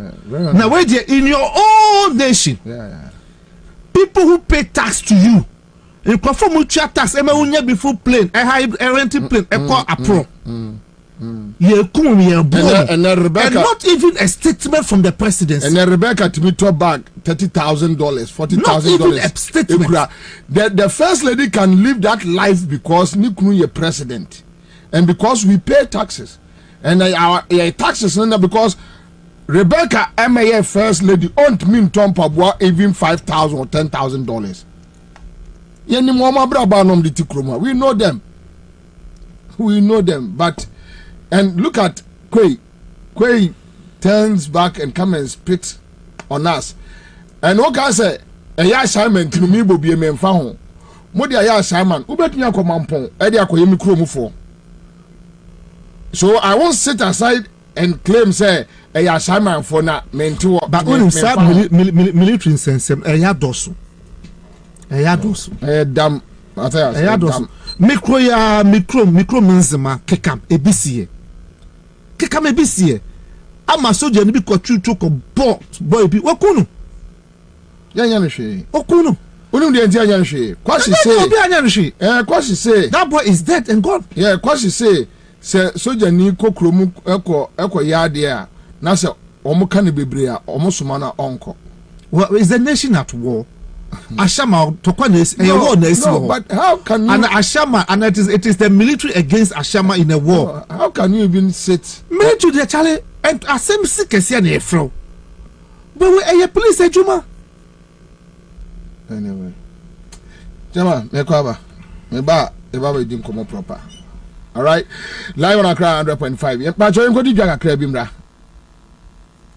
Go cry for my tear for. Yet you have some dinner, bro. Annie, and you some dan casa. A bremo dear, a cry 100.5. Your Facebook no. Ya dan demu. Ya dia who swore kama. And in your demu. And ya dia some with dia mamo. And to was sha. Edemu yo. Follow ye. Our all social media handles. Meet your Instagram, YouTube, TikTok, and na your Facebook page, you know. And ya a cry 100.5 FM. Boom Accra 100.5 FM. Boom sa. Yana we mia adoma na dan channel. Every bia Accra 100.5 FM. Ebeba life no. Ye be notify. Accra 100.5 FM. Your Facebook page ya dademu. Eye krabe shankasa. CD capsules. CD capsules. CD capsules. Mabodin say. What bodin emprensa? CD ointment. CD ointment. CD ointment. And also what brand CD emprensa? Mo se wo pe immune booster pa. Se do nipa kwa no be wa adwuma se de sa. Simple. Kope CD capsules. Enyarewa mo bo rough. Ye nim so anante ana wa adwuma kakra bi no abra ye so week bia. Enya me ha pa no. Enya wate CD capsules nkan. Wo ya so mde kope bia. Wo house wo twa. Ena CD ointment. Eye do tatahwe ada benya ho no. Ko CD Herbal Center ya. Wo ye CD ointment ni CD capsules no. E wo la bi Sharom Sport. Ya e Ben 19 Junction. Na ko tie se general body pains. Nyen ko to dwe eye no ya. Na e ko na poso hunam ya. CD ointment. Enti few days shrim e ko ya wonum di CD capsules. Shrim e ko wonum CD capsules no. Na wo the CD ointment so e massage. Na menya ni nyina bi wo he. Pharmacies, chemical and herbal shops. Dudwa for 050-5767-425 and 0209-682836. A painful about a woman manu for no kwadawo ni fie dumie nunka ho. FDA ahwehwesa edwedi nkra to mu ajatum say. With the new coach taking up the reins of the Black Stars, we are all excited to see what the future holds. Get ready for the cheers, drama, and suspense in the AFCON qualifiers this month. The battle for sport in the next African Cup of Nations is on. Ayepinso. GoTV brings you the live telecast of the two-leg clash between the Black Stars of Ghana and the Black Antelopes of Angola on Thursday, 23rd of March and 27th of March 2023 on SuperSport. Catch the games live on Go Football Channel 131. Ebeya Dankasa. Mets like you reconnecting and now stay connected on star 759# to enjoy the action live on SuperSport. Go TV, love it. Go cry for my tear for. Yet you have some dinner, bro. Annie, and you have some dan casa. A bremo dear, a cry 100.5. Your Facebook no. Ya dan demu. Ya dia who swore kama. And in your demu. And ya dia shame with dia mamo. And to was sha. Edemu yo. Follow ye. Our all social media handles. Meet your Instagram, YouTube, TikTok, and na your Facebook page no. And ya Accra 100.5 FM. Boom Accra 100.5 FM. Boom sa. Yana we mia adoma na dan channel. Every bia Accra 100.5 FM. Ebeba life no. Ye be notify. Accra 100.5 FM. Your Facebook page ya dademu. Eye krabe shankasa. Hey, say, the Makomo, our Greenfield Scientific Herbal Clinic. No, we hope that you make say and not no mania award. A word best. Obian Transit Emma Dumpemia, the Cassa, and Asam Boya, the Ankanin to them. Greenfield Scientific Herbal Clinic. I send your want to say, near Crew Etuno, near Ankan Awananum, Obana Bemo Power, and the Enyan Wankaye. Nansama make us say, and the Spana called Moekayano. Greenfield Adarumenti, and was our Solejan and also APM. Greenfield Scientific Herbal Clinic. Our ultramodern laboratory. And a diagnostic machine, sir. I should share the Pediani Kasa. Greenfield Scientific Herbal Clinic. I want to go Estate Junction. Last stop. There 0243 983 906 and 0261 651 898. Greenfield. God is our healer. Greenfield. Your last stop. I believe. wonim se onipa bia kan kro ene ne ba aya na ejine sisi so nanso ekoba se sisi ne ho kotechima ene na asempa ene dia bon ene ti na make for tabia herbal capsules e dia maw se yesisi ya dia pa ana age onipa dua na boso dia bomodia ne num tabia herbal capsules na boy yi usisi mama mai na wonya sisi etimi abo adwuma pa se ya ayemtim na age yefunu ya boso ama wuntimi nya wo hohia bomodia ne num tabia herbal capsules na etimi yi ne befi afini pedienim ama wo yefunu ada ho tabia herbal capsules ebuso e pharmacy shops any herbal shops e wo wiase afana nyina ana afre ahomatrufo yi 0243686861 kai se wo ma akranufo wo your penfo ana wondi infedu wo chia wo numbi tabia herbal capsules wo sunumbi. With the new coach taking up the reins of the Black Stars, we are all excited to see what the future holds. Get ready for the cheers, drama and suspense in the AFCON qualifiers this month. The battle for sport in the next African Cup of Nations is on. Ayepinso. Go TV brings you the live telecast of the two-leg clash between the Black Stars of Ghana and the Black Antelopes of Angola on Thursday 23rd of March and 27th of March 2023 on SuperSport. Catch the games live on Go Football Channel 131. Ebeya Dankasa. Mates like you reconnecting and now stay connected on star 759 hash to enjoy the action live on SuperSport. Go TV. Love it. Give us P capsules. A memory. Manum bia ye bememua. Kani mitutu ya na minkuma bo asese de. Betro esa kum menia G. Give us P capsules. Give it to me, baby. Give us core capsules as well. E man meme nyina akoko yade. Sisi yade amama nya yem timotete wo mo no. Yedru no no. Manum bi amama de me ho. Give us core capsules. Mrs. Moye ding. Give us core capsules. I give it to you, baby. You give it to me. Oh yeah. Hey. Give us no. A man need ya bebusiemu papa. Na bema ka give us P capsules. And ni give us core capsules bomunom dia. Na eni jeni ahode no. Wabrudo.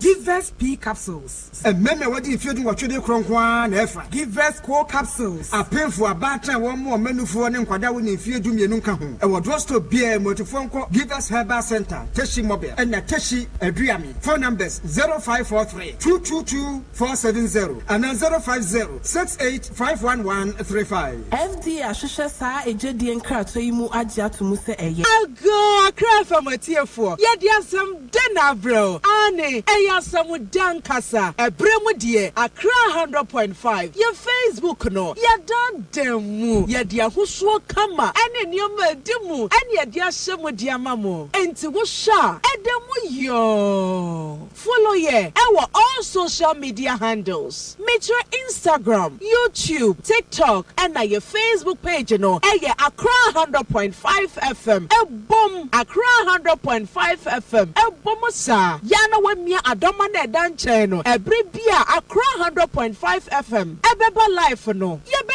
notify. Accra 100.5 FM. Your Facebook page ya dademu. Eye krabe shankasa. Hey. When we send your police in your draw, Imbusaba Mesa Amama Huaden. Refuse to grow, and then offense Swabek. And what day immune system or Yankopon, and your ready pediamus somewhere who by no, and Nasa wonum Imbusaba Mesa, a peja immune system nabri bia, ya rientimu. So say, dear, a month for the one, the Imbusaba Mesa, don't want dance yes, and Yarwa will run Nipa and Nina etimi banaso, and in Yarwa Cassian Kaya Wutini D and a whole car. No, you want shooing, you know, a way who buy every home. And now, pa, one dada, no monum doctor in Rono, and no imbusaba mesanoa, and mama who are deep in tea. Ya woman timpose, Yaria Ashomo, imbusaba mesa, and walk kanshi, and you may move bia your toe in row, and to form friends 0246 20 8496. FDA, Ashisha said, Jody and Cratch, what Jatu say.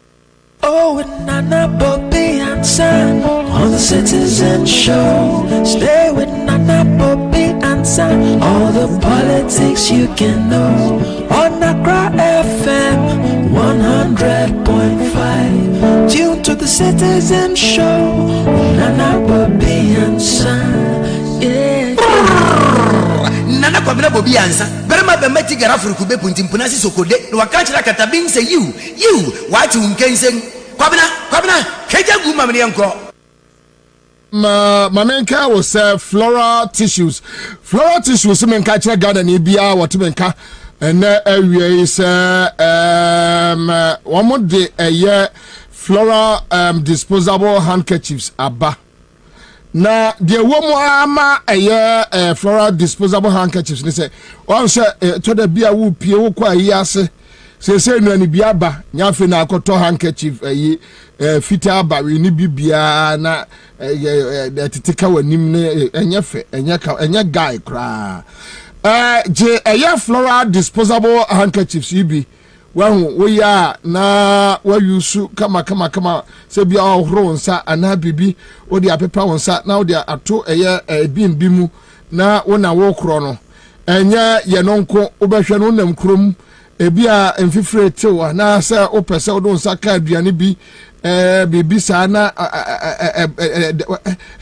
wo jibia na the woman so omode floral facial tissue aba ye no so amanfo super na floral toilet roll ye no so edamoton edrowom esiesie ni padua no enkotwutwu tuma afedie damages bia ma na omode multi-purpose towels aba napkins omode bia ba efiafiem offices baby bia motemenka mesremo a floral tissue was say more person mutu one more products not the one from 0243 033 033 one more ewo one more beshe na one more abwao Greenfield Scientific Herbal Clinic one na the bright soldier capsules aba ya no usisi ya low sperm count na unumbi libido level no come from pa enyefe bright garlic plus capsules ya omudi aba ya no so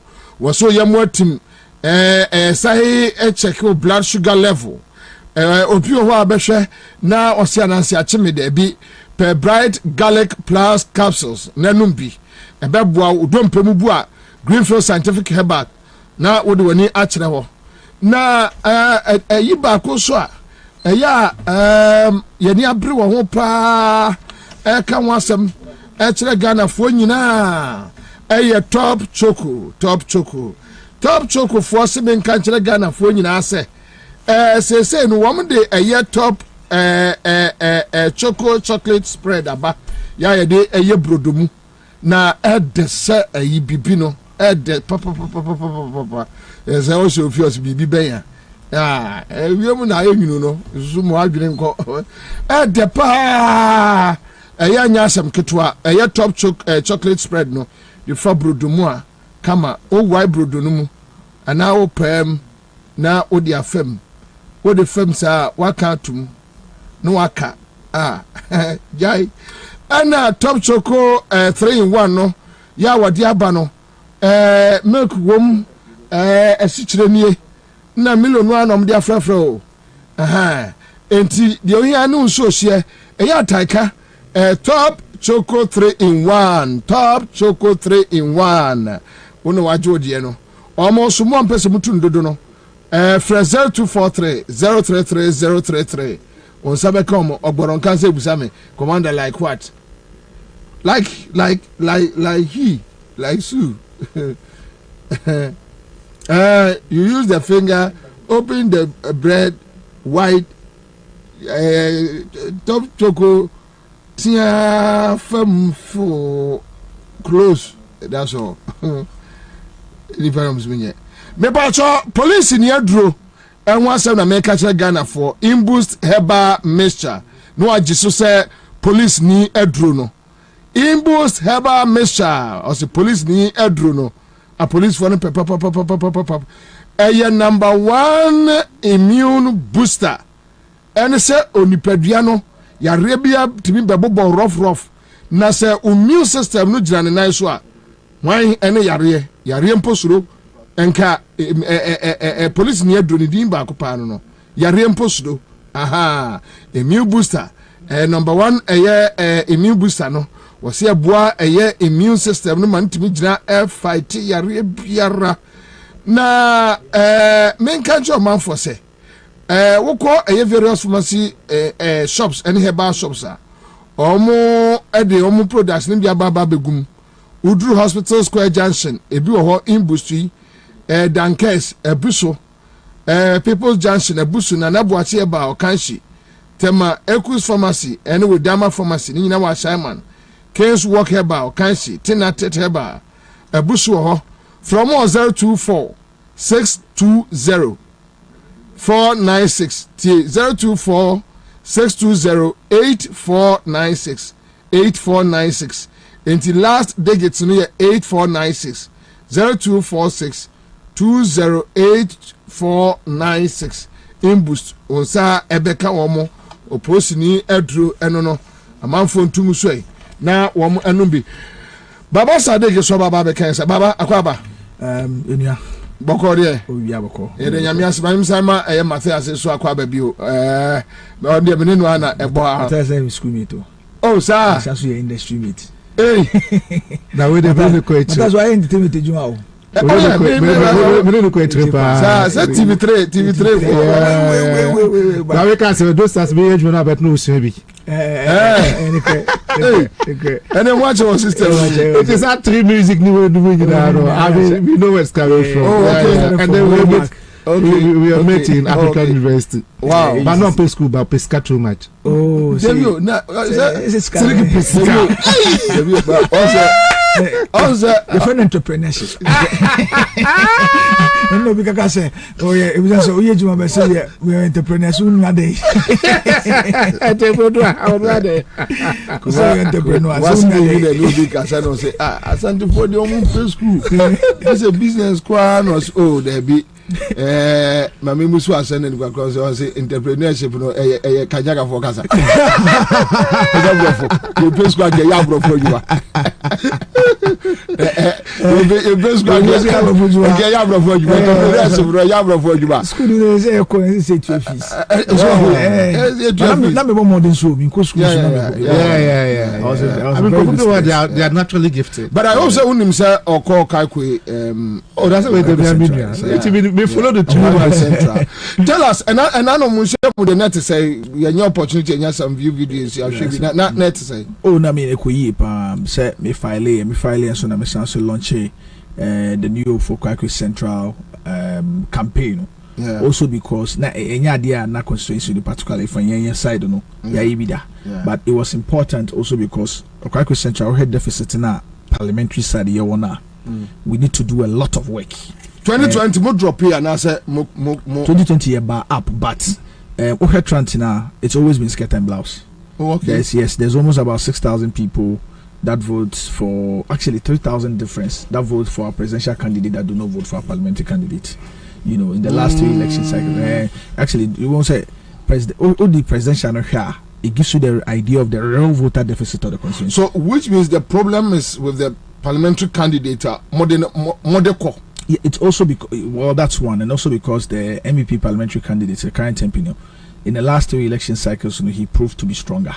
But there are dynamics to it. May take him a time in the last 3 election cycles, studied the constituency, studied the various voting blocks of the constituency and their voting lines. But tell us, who are entertainment industry anymore? Then you are now operating because you share more entertainment group now. Mutimi organized one of the most biggest events in Ghana and all over. Then other artists, big international artists. Then within the entertainment sector, from what I know, even from Matthias, I mean, it's a whole gold mine.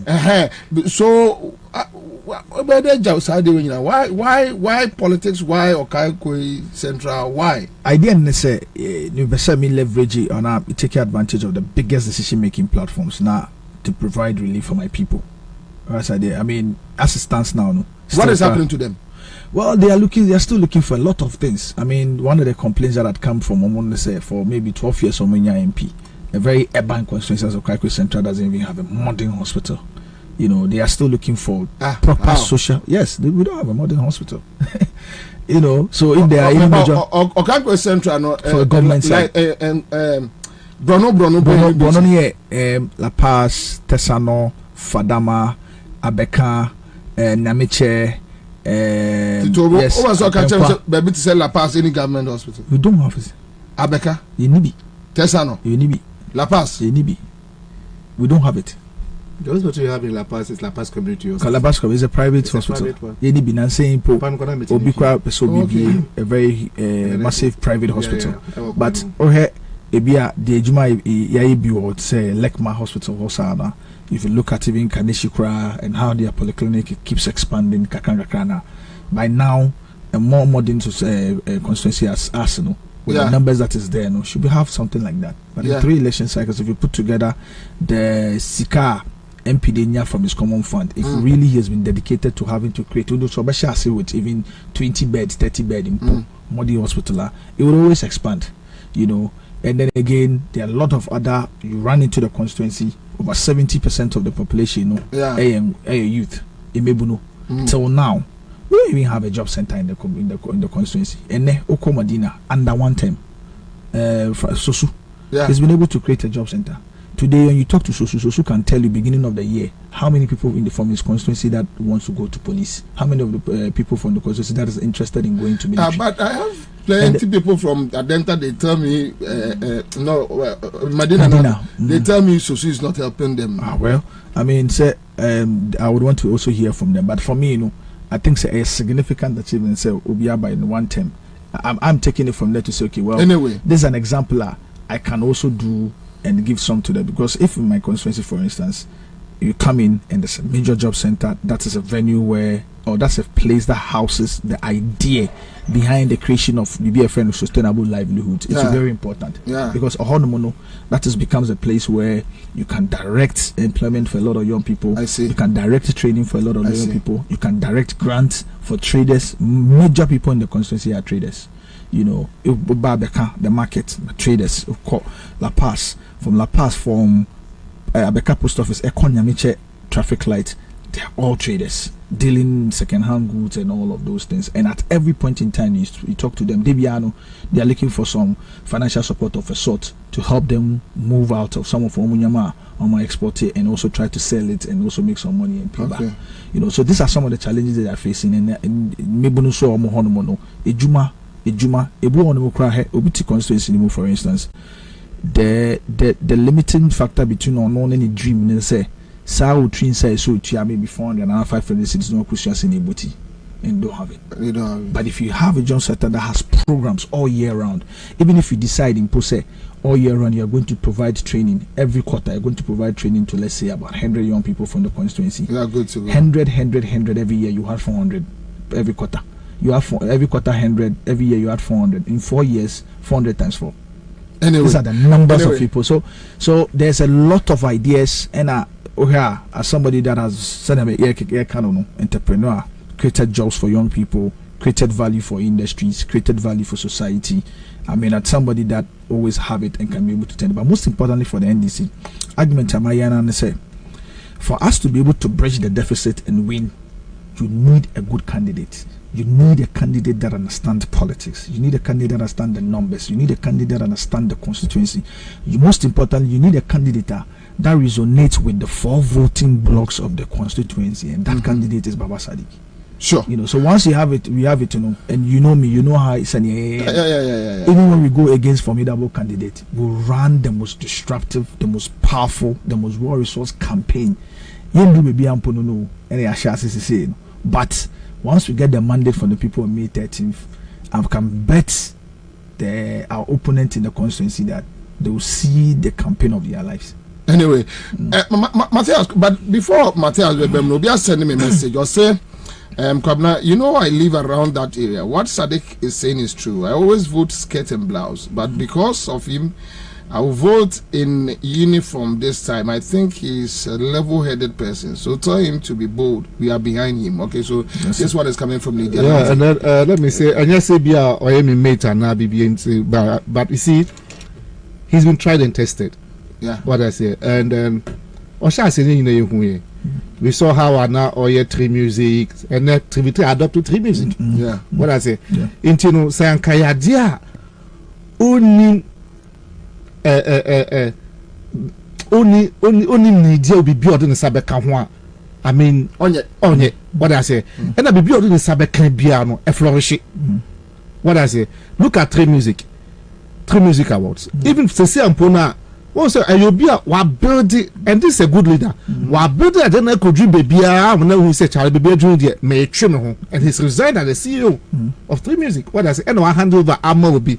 This is leadership. Because Obia or foresight, Obia or D2 will say, Charlie, a Drew baby, so be to me handle be sharp. What I say, and I wanted the mail I pick a camera and say, and yes, I'm done for an BBC.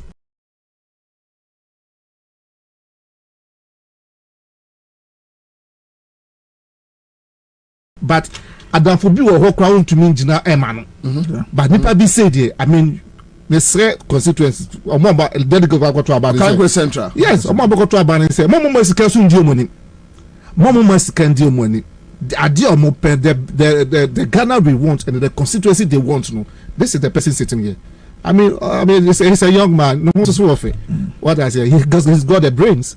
Well, so I think it's time, and I'm happy. Say, I mean, most of the young guys now are getting into politics. I mean, this and I think say NDC young guys now do so. Oh yes, that's a beautiful thing. I said this is the future of Ghana. NDC has always been a party. This is the future of young people opportunity. Party. If you are young, if you are good, if you've proved yourself, you know, the party will give you opportunity. Party. Opportunity papa no wine and everything. No. Lord degree anyway, a party. If you look at it, we here from go back to those days. Go back very, they were young, powerful, and the first brains that worked in government. Tama, I feel saying, they were young. So Gabram, they were young men. His Excellency, a leader, our president, the ex-president, John Mahama. When he joined government, he was deputy minister of communication. He was young. When he even became a substantive minister, he was young. You know, so this is a party. Yamba back to power, 2008. We share. Black woman, Okujuta Black woman, we share James Jenny Boatini, we share Omani Buana, we share Haruna Drusin today. I mean, Haruna Antolo, even you, when you took him out, when he was replaced, he was one of the youngest to have served as what's it called, majority leaders in parliament. Gasalato Fosen is barely 42 years. He's a majority leader, which he went to parliament when he was barely 30. If he was in parliament for this long, he went to parliament barely when he was 31 or 32 years. Anyway. And so this is a very party. It's the BI catcher in me say party some domi no party say but me any in Juba party assemble to me a supporting in providing because a party we know how to give advantage opportunities to young people. Yet and the idea so once we get the power, we get the nod, would ensure say maybe no name families and their dependents would well off. Chairman, young Parliament straight and the issue on board today is about NDC strength and how to pull a strength. Minoka say omo asia baba betnase. Omo say ombekoso atwaba. But there is one thing amount for Guinea ho NDC. Can the NDC MPs assert themselves? Just to build the confidence Ghana for sure with NDC then enquire say as usual when and even beyond the MPs, the NDC national executives, John Mahama himself, the Council of Elders, at this critical moment, can the NDC, because now there are three issues. We are talking about the new CI. We are talking about the person of the ministers and the VAT. Yes. Can the NDC assert themselves? Emma Ghana from who said you be before Frobi back into Ghana politics. Matters, yeah, Nanti.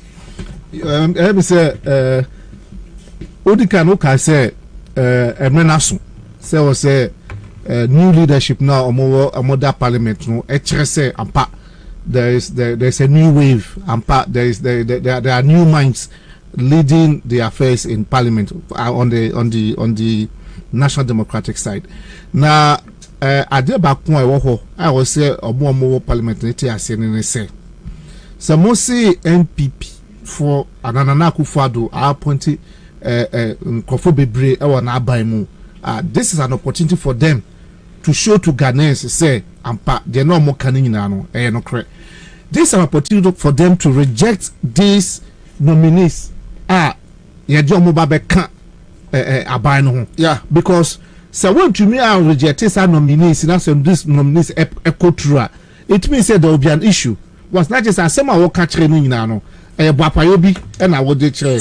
And you did something now and I was like I was would be moves up or trade or message say yes you share MPB man would be naminam kaswaba and Obi said to me yes you should and killed my as a Bobie and some says but this is it, you see, we should all rise, and this is the time I see in kind of boom they pray at the Emma Ghana MPs world parliament and so many na say Ghana for you any down so so many na say Ghana for you na count on them so many na say they cannot disappoint Ghanaians.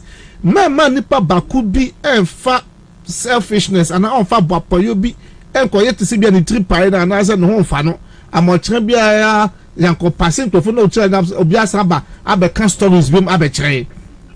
Well, because we share in same year, Bobie so I made the say new taxes almost expanding on person they expanding say the tax range because we catch say me share say income tax some person more expanding income tax, but because of income tax then I think excess taxes is almost 20%. Yes, which means about affecting suameto. Yes, but we see Sanima na modi 11 buy.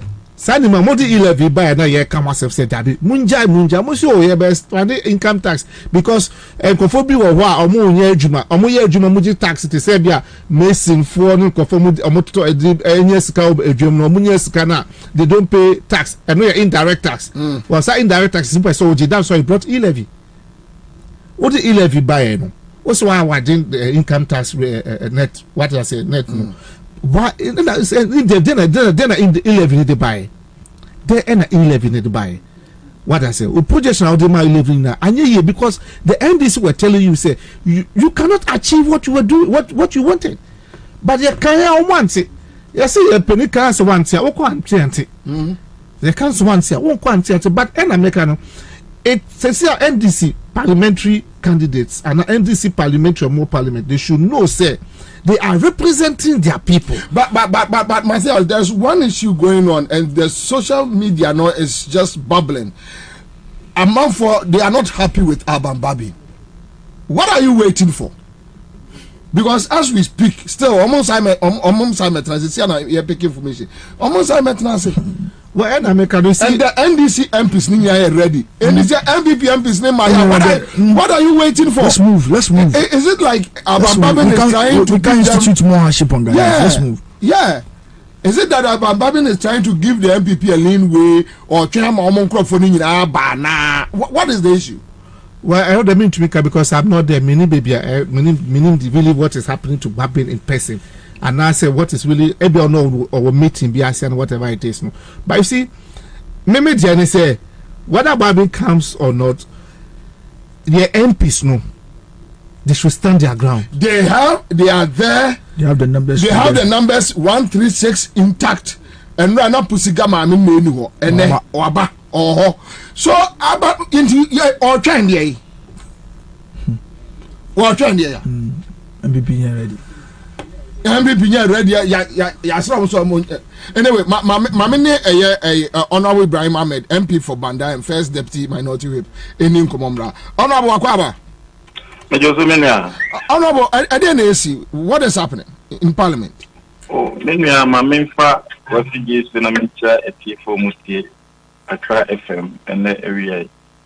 So, Obi Papa, a DNNT, say, Enra ena edi debate so I can't say nyame ya adoma ende ye di abato no ebe chese so ndi ye ba no ye nim say abato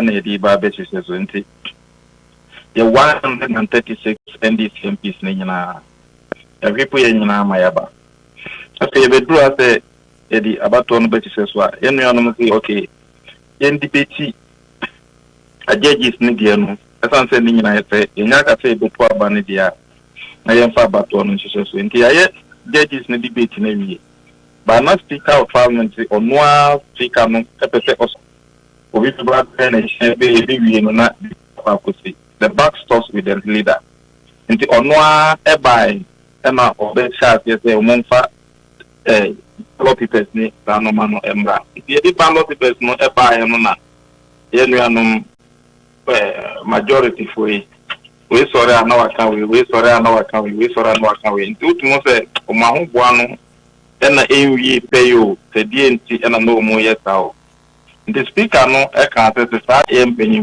ye na esi ye ba beto aba na fi de beto aba to na we ka we no na ye nchechiri no nti akoye sa meeting na wie ama obi agi atumo say aba no de ye beto nti ke se me no ka say speaker na ba ye ba be preparation e de aba to no acheche so but nanka MPP for no say yen ka geji for no ni ministers ni nyina embom na we adakati we adakati ka speaker no say that emotions ni different nti opese ye tu we number wo ha no the way so aka no but per procedure no time mo ye ready no na speaker ho kwa say enka still wo ye say mo nkoso na mo nto aba no speaker no na osha else ohwese order bi eba chiho and they say order ni wa speaker na say o make sure say there is order and they say ekoba say ye to aba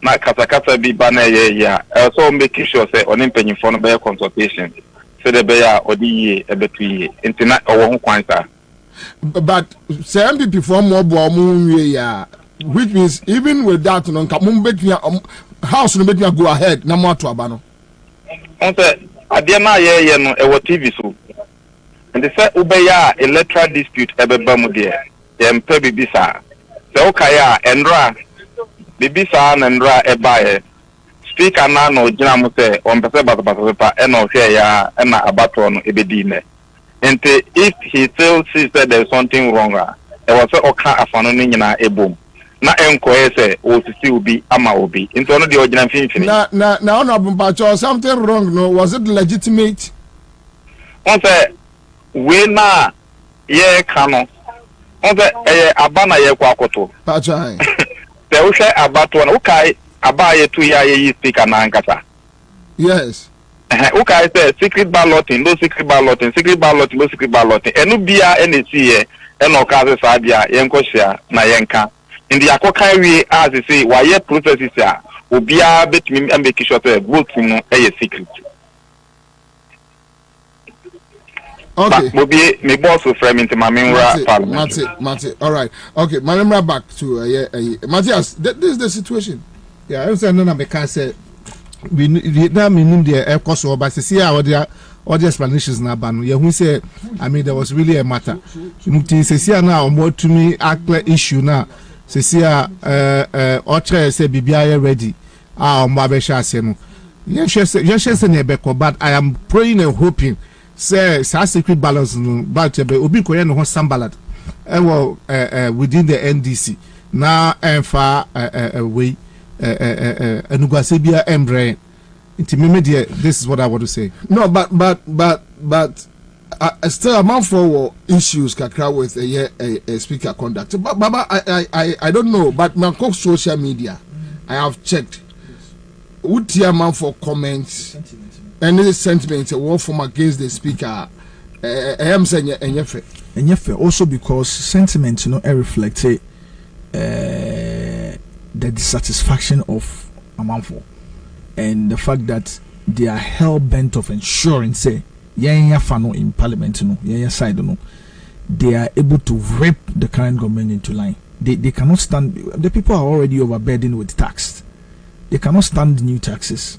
The people are already overburdened with a lot of things. The costs, astronomical cost of offense and the people already are overburdened with a lot of things. There's a huge mistrust for government currently. You could see the disappointment, any frustration, and so they have expectations that at this moment, if they don't have any trust in the MPP government, they don't have any trust in their parliamentarians or legislators. At this point, the only people they know and they have a certain level of trust for to ensure the right things will be done, the speaker and in parliament. And so now, if we break that trust, to match the expectation of the people, then election would have a taller. And you could see the frustration in the so in this instance, so they don't even want to wait to understand the parliamentary. If you are more chief whip, it could be procedural parliament where you need the speaker to call the order, or beyond that, if there's no order. But you will Speaker will meet the leadership, a procedure. But the frustration and at this point, Ghanaians don't want start processes and procedures in the BMO. They don't want it. They want the right things to be done. How do you call it? They want everybody to come in and do the right things. They agree with the NDC's position, say we can't have more ministers, given the burden on the taxpayer. They agree with the NDC's position, say we cannot have more taxes, regardless of our problems. They agree with the NDC's problem, say the CI should not be passed. They agree with the NDC's position regarding that. Because they're already frustrated. Say when you affect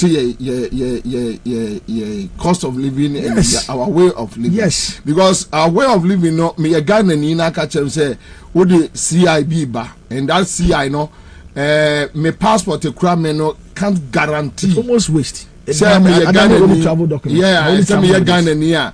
How will be arguing, including MPP NDC. Say me sorry na me ton so wait. Vena 3 cities.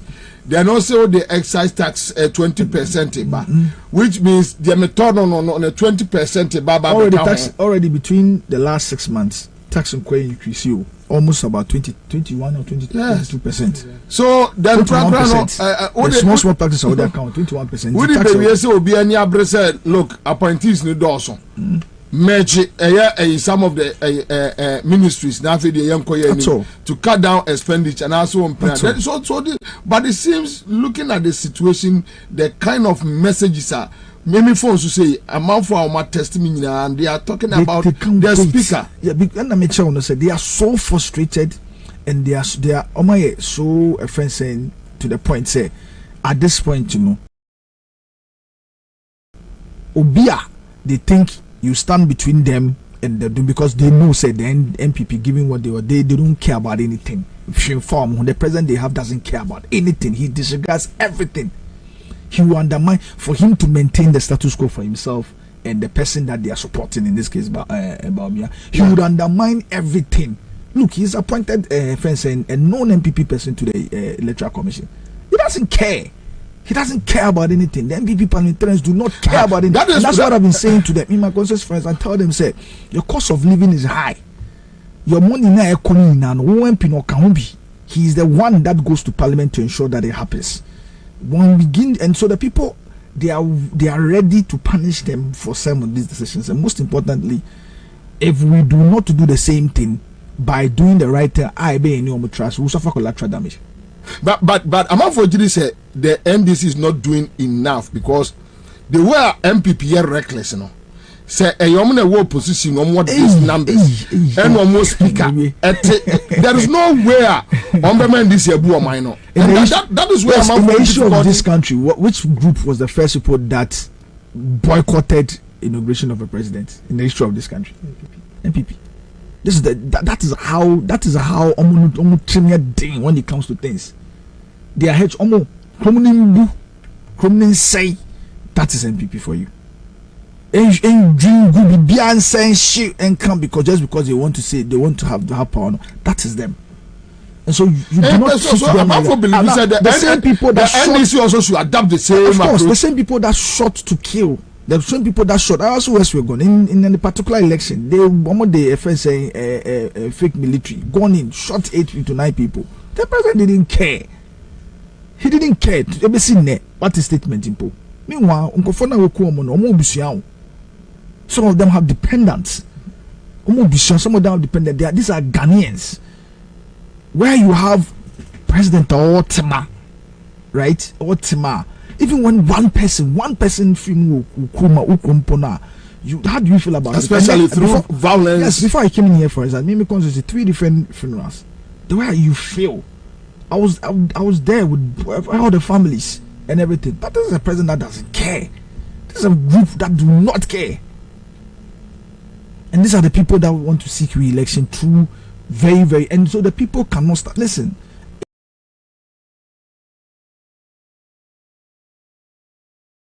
If there's a certain level of trust they have for us now, at this point, we need to repose that trust. The speaker, the side of parliament, we need to do whatever it takes to earn the trust of the people.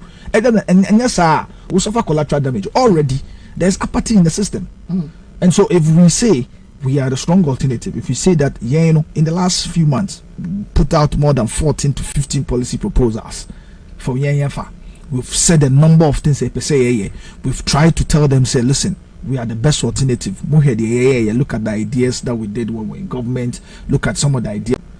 This is the time to show it.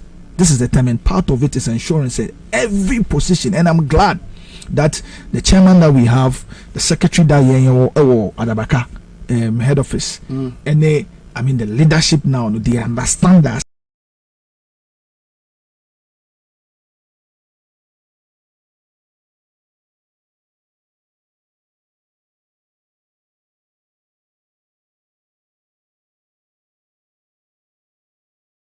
Assignment. They understand what Ghanaians are looking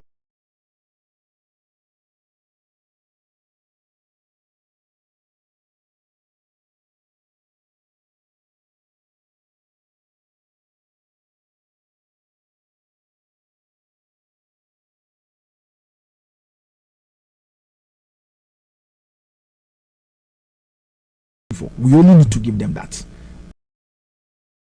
And what Ghanaians is looking for is not extra taxes. What Ghanaians are looking for is not extra new burden on the offense and on the taxpayer. What Ghanaians are looking for is reliefs. There's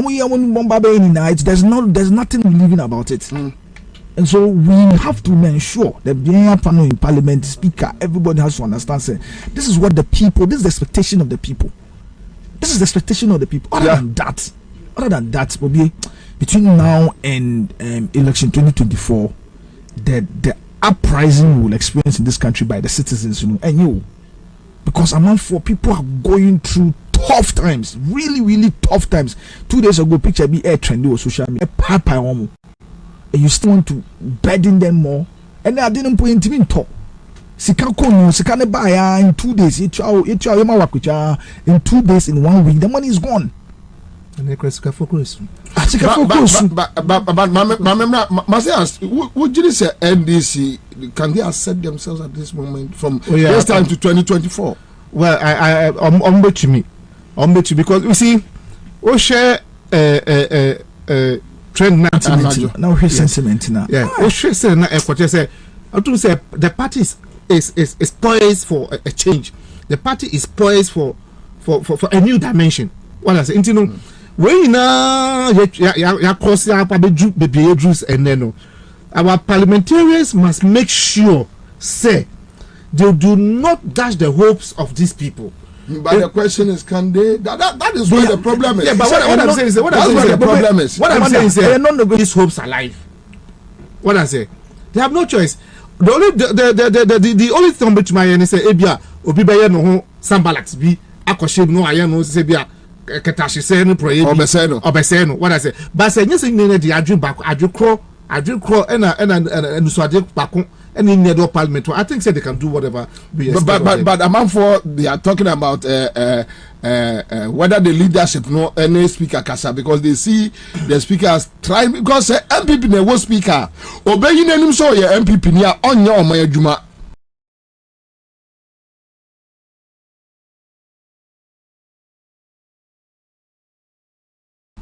Obviously, speaker. Deputy Minority the cost the incentive ama delays naba. I mean, he came to say it. What I say? Which section of the public disagree? Oh, yes, the public they are not there. And yes, public in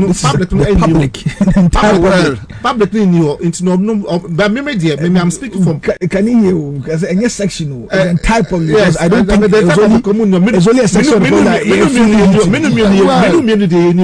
But no, hold up a catcher. I said, where no crown, I said, we are yet to see what's it. You see, and they didn't call in a baby about the pattern of the voting. Voting one by at the end of the voting, they boom. Say you crop from to media but so far so good. I mean, Martin's are to Fox and to Martin arguments on so many issues, and Martin Bois arguments on so many issues. And I think we are doing well. But today, and say voting in Baswa, and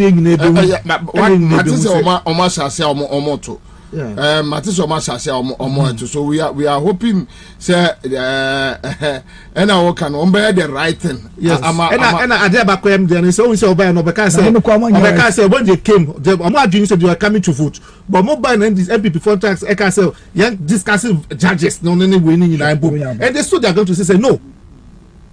They stood there going to say no. Yeah, you see the MPP is so treacherous that one year if you decide you say, oh well, for us maybe you know how you look at the country yeah, or the certain level amount you come say oh more MP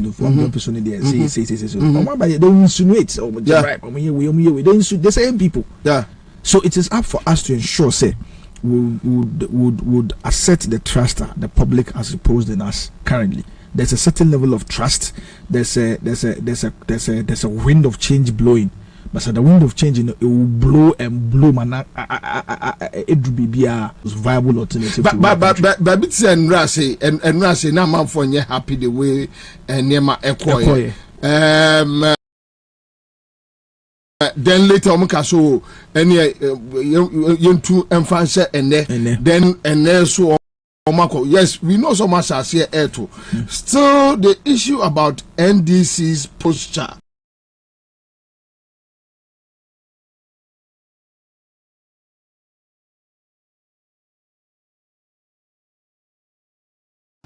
to the public.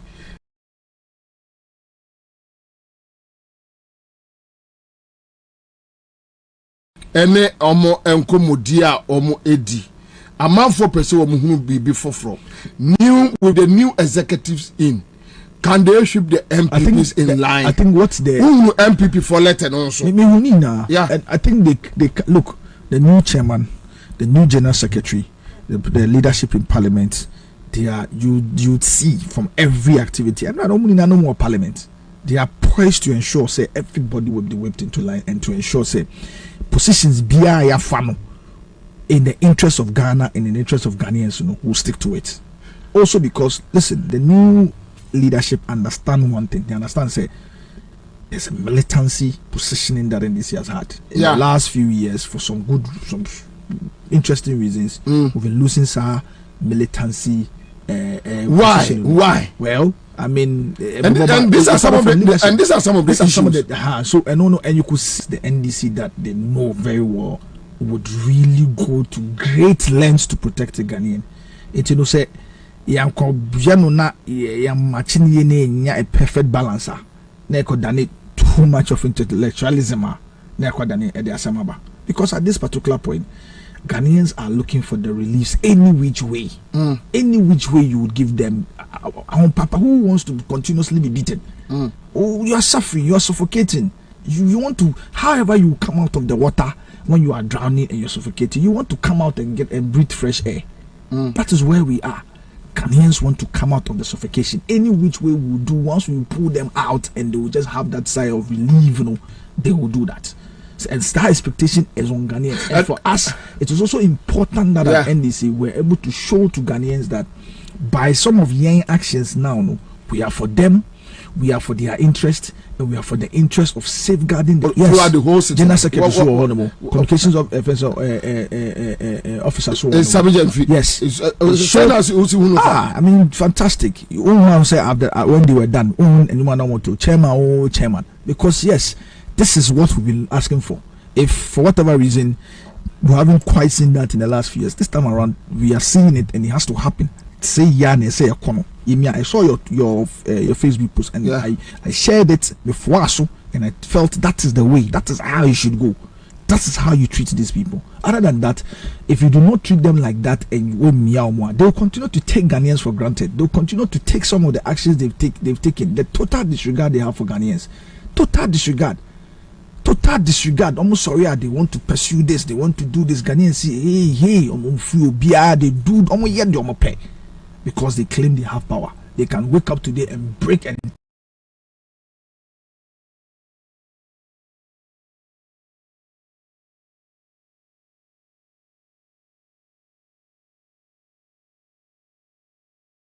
high buildings, brand new buildings, break it all down and go and dig. They don't care. They don't care. Go and dig. Will be say, hey, munya butro, muntu obuasi o na doing and still they don't care. They'll get and they'll bend the money. Go for oil. They say munya butro, transfer fuel. They go ahead and do whatever they want. They create jobs for offense. They break every single rule. They don't care about anything. You know, they don't care about anything. So we understand the sentiment. If you look at it, you will not fault Ghanaians for the sentiment that they are expressing on speaker in the parliament. It is what to do. Most importantly, for Yen as a party, we need to show to them by Yen actions now that we are ready for power and we are truly the government in waiting. But you know, I'm then maybe somebody was asking me, say NDC and what power with the numbers of MPP, with Akufo-Addo being the opposition leader. Would you say NDC beat me? Oh no, they'll make the country ungovernable for you. So Makada, they've always said that they will make the country ungovernable for anybody but for themselves. They will make the country ungovernable for you. We will feel the heat. I just said it here. The first group party that boycotted a friend saying what do you call it, inauguration was the MPP.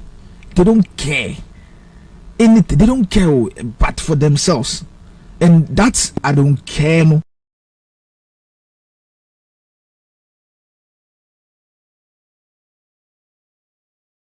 That disregard for statehood.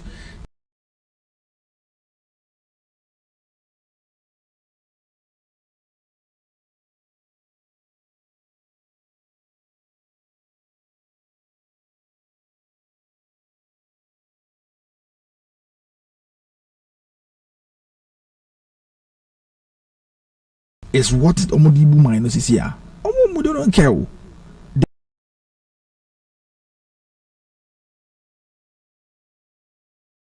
A group that for the first time in history could decide to show the soldiers, yep, we want to steal the mandate of the people. If they resist, shoot to kill them. There's not a group that where you take you just treat them with kids' glue. You know, go back to Parliament and see some of the actions that have happened in Parliament before. You know, say it came from these people, the Martin Holford. You know how they are. So for us, I mean, I understand that sometimes you look at it and say, well, you want to protect the institutions.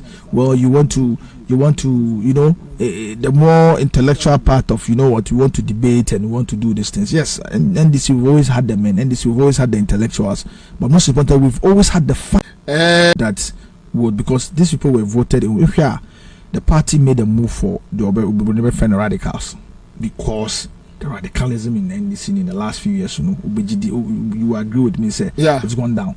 It's giving way more for the intellectualism, which is not bad in a sense. But the NDC at JJ Kacha and say we shouldn't shed off or lose, has always had a fine balance of radical intellectualism. That's the principles that we've abided by. Now, my uncle Parliament, my uncle Parliament in Kohedi Ekoso, Omugusua Omoto Abano, Parliament, and but some few minutes ago, we had the information that still almost struggle say omo nkrofo no ebeso enti ma yenko parliament yenko hwe said the enema si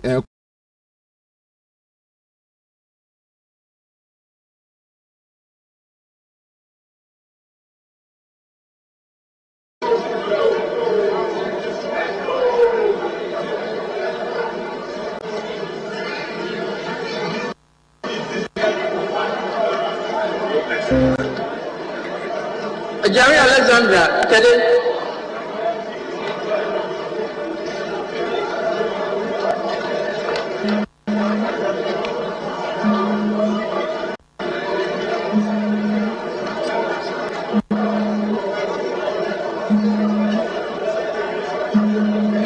Emmanuel Pado, Granza South.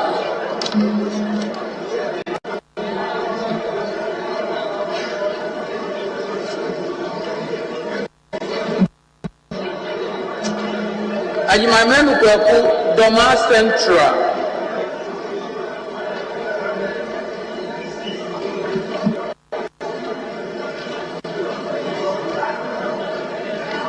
Ajima Senator, Doctor. Lotte College.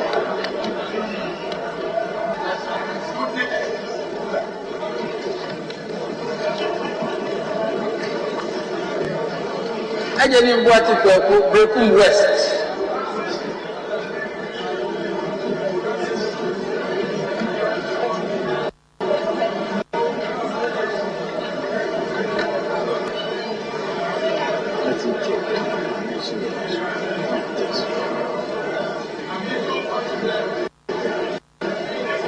I am Kingsley Carlos, Tema West.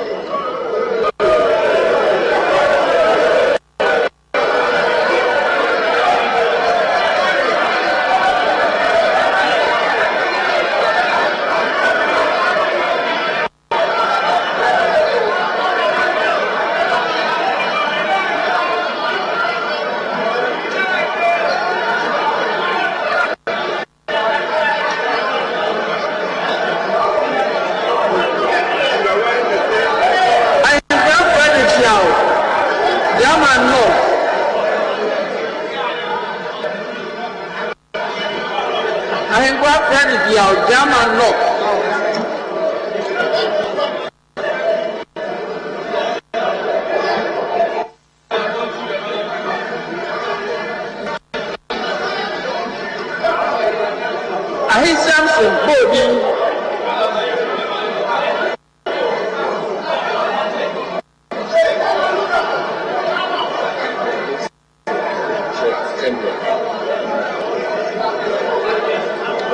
I have not. I can't see South.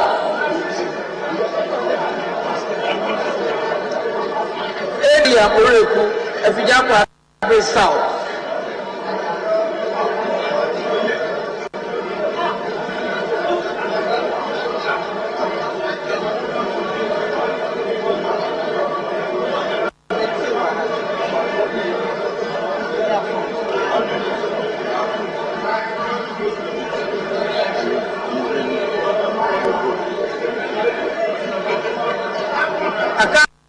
Parliamentary to Aboso.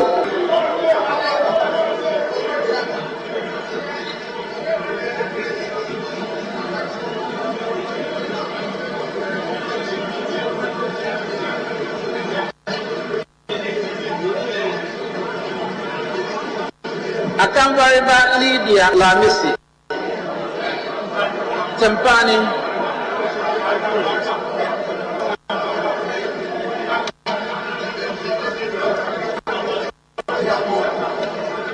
Achia Samuel Atam, Ebuakwa South.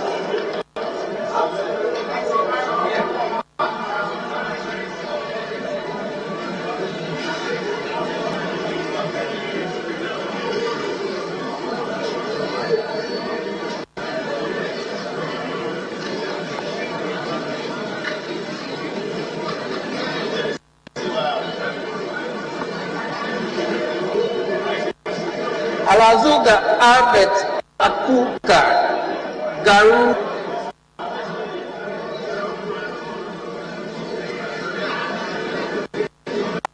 Al-Hassan Abdullah Idi Saladanot.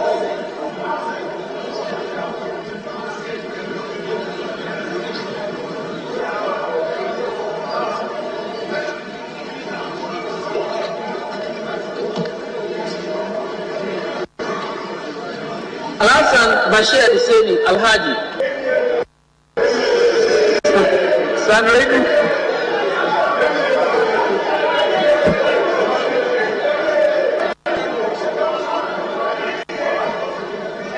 Al-Hassan Lydia Seyram Ayawaso West Warbon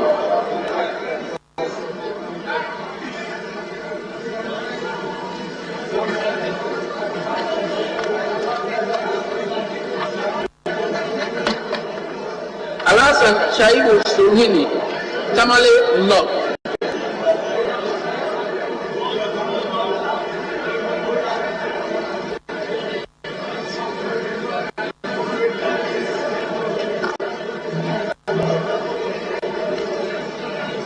Aliyu Muhammad Umar Faru Yendi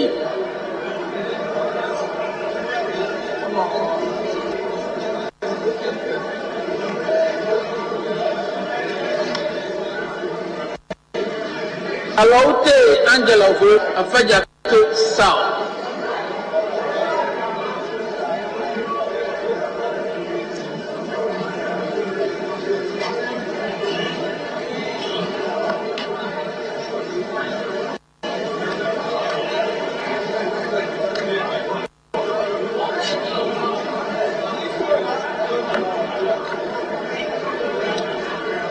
Amangwa Nicholas Amenfi East.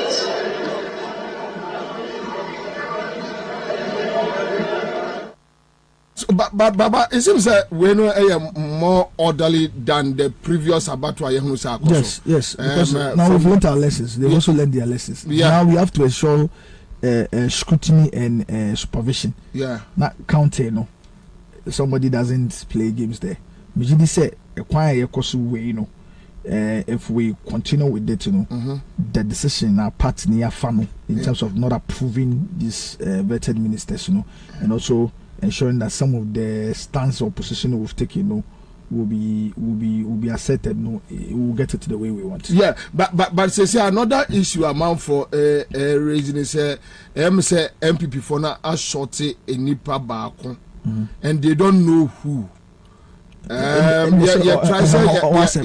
reporters need to me. I just was in town. Yes. No, yesterday she was around. It's Kojo come back in Parliament. That is what I don't know. Well, but information you say or Oma ashoti by Nipa Beye 2, and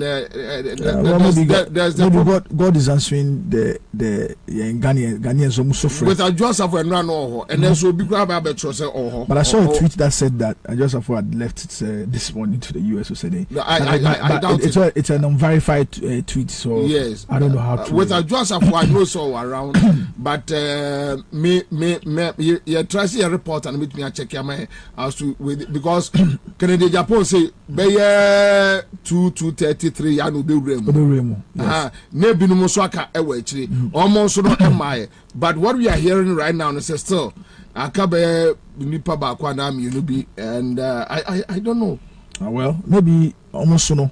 These two people they also identify with the call of Ghanaians because I mean their constituents are feeling the pinch and they know say some of these things if it goes on a number of them will be punished. The MPs on the parliament on the side of MPP in parliament, yeah, a number of them will be punished for some of the decisions that they stood by their government on. A number of them will be punished because I mean at the end of the day, when the hardships is coming, the people that feel it will include people in your constituency. They feel the hardship and they know said the hardship that has been visited on them.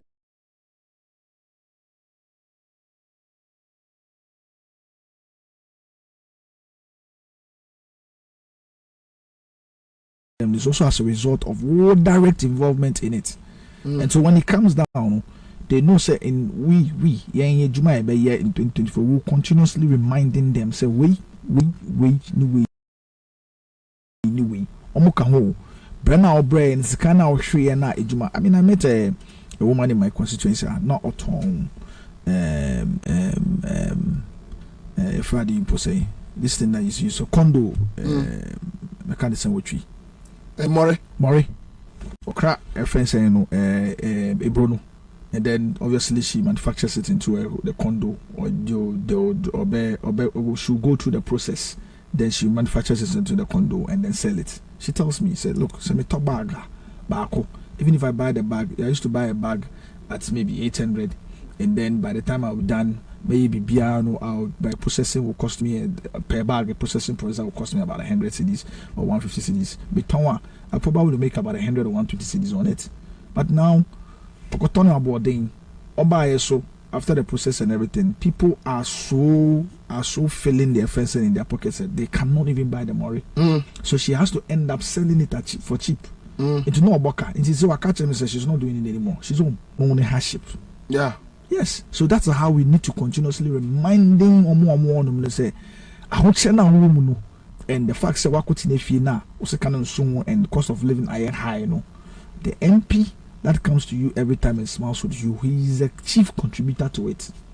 Okay, until we start taking stances against them, we'll continue to have something.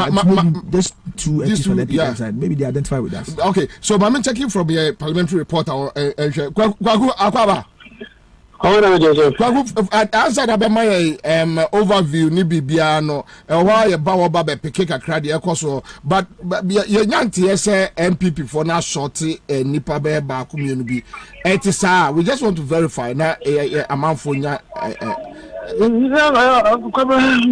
why on say because akwa my am kakra ni say me credit na is I Ocean unconfirmed report into intimacy studia the intimacy parliament me wono na say do bitu ambulance me buy na ye tikili bi intimacy studia say no cre honorable Philip Basoa komawu abatwo person so mo anam sini awo ha say honorable Philip Basoa ni yanti say ya bone kakra yetinfa corridor to I critical modern hospital na enwe gina Kwabena na bi hunu na anti your chairman na ade no look bit stress kakra enra uhunu. Oh yes Kwabena hunu so which means oyobi a one no rapport. Oh many no rapport so me also me banko ni ntino so which means ene oba yanka be hu aka me hu but na me hu no ma shete mo hu nyina so me hu no enti menim bia on the election day ana to the bia we mu no mota yi kakra kunya ka bia be prank but don't think fire area so meto bi so sa enti I don't know enti I don't know yet to ana after so no boss grata for so no emi ha say but NDC for no there I think say obi ana ka Samson Laden wono de waba pusiga MP no waba what he has oba akra what na so wontu there's a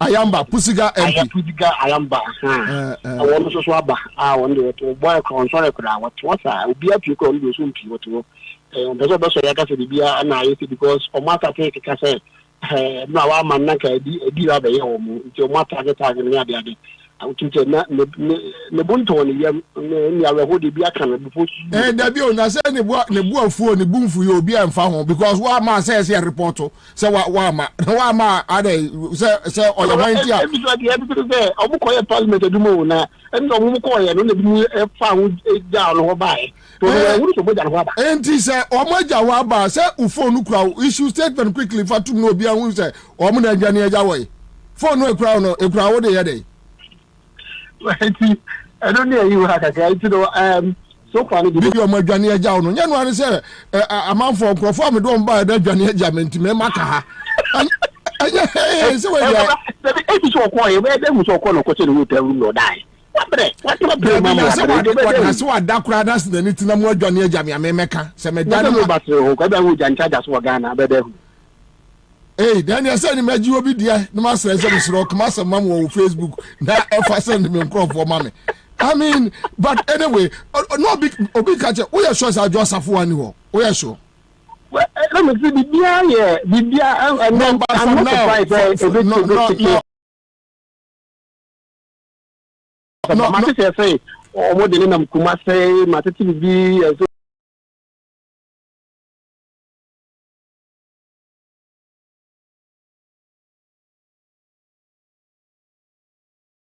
so my, but not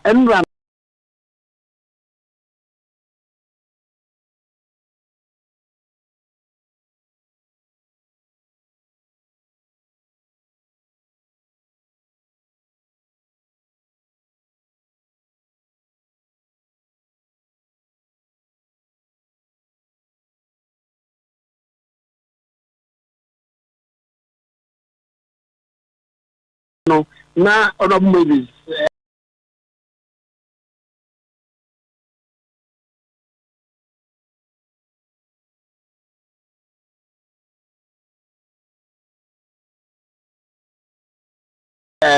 How in cancer board was a deputy minister for roads and highways. You are no Wawaka. Na Obepiamwa, name to me, Bobie, our only Akabi, a better waba. But waba, and to no be asked to me to be an Papadam from Grand, or happy our Babette problem. And any one say, but what? Why not Papadam per master?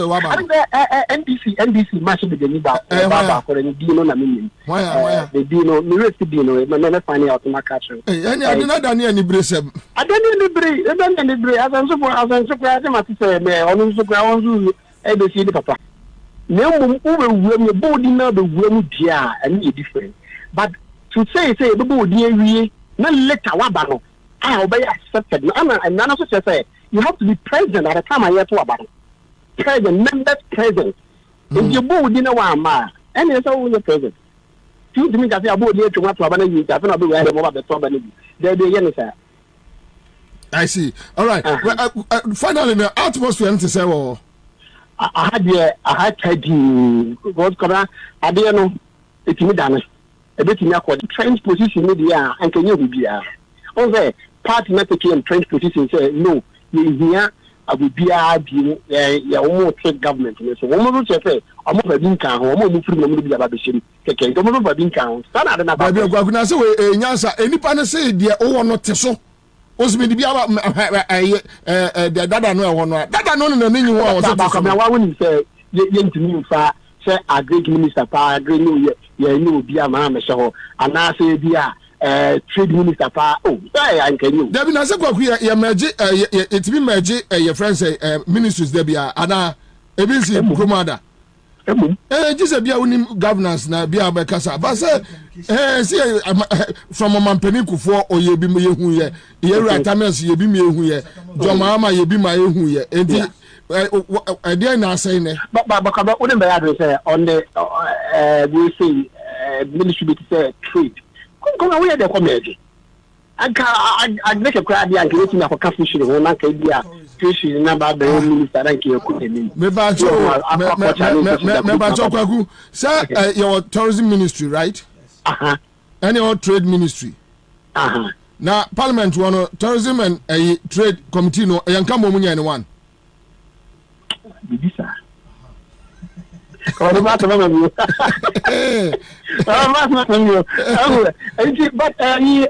before I'm the constitution almost sign decision now obaka say mampani de nipa 9 by say yen tomo so mo nominate no mo tomo so omo approve omo ko Supreme Court judge nipa mi bi wo a omo awese be omo di no so ono etimi ka say nya de omo pene so oye and justice and yawo jawu and after Justice George Kingsley Kumsen omo no na 20 do omo so next so omo at the report number omo ayaba manage for so take and trade position omo to omo so aba enti omo so omo mpini omo DTC omo antoni na say omo ye politically aligned between the makwa NPP amana yi and after so Supreme Court no pack the door so enti say omo dey omo politically aligned so ko ho a omo di bi omo so omo ye NPP for no mo do mo ko a e basa delivering the justice system the justice be ye adwuma no prepare you any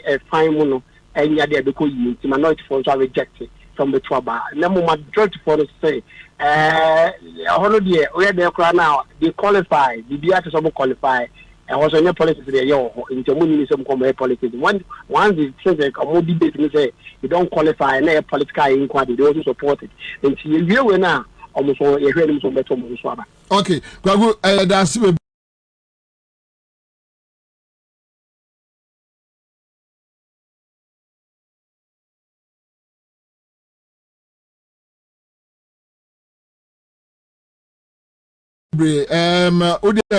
Biwandi ya gate na no pe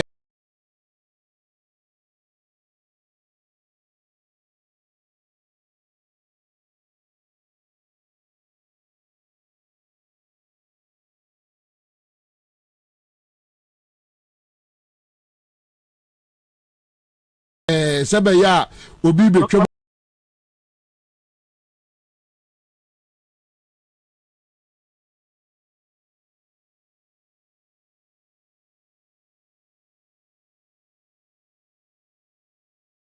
I will pay never.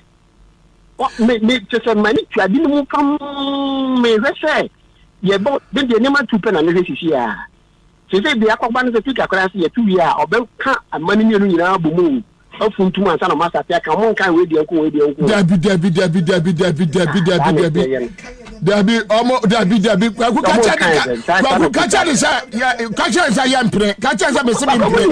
executive phobia meant to be moved this year. On your Tiasiki or Bahati, no cassette. But 50 questions, Yama.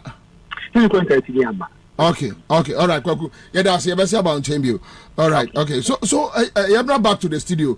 3 issues, but the first issue, no, yeah. Now it's clear, sir. Yes, Kumewu MP Baswa.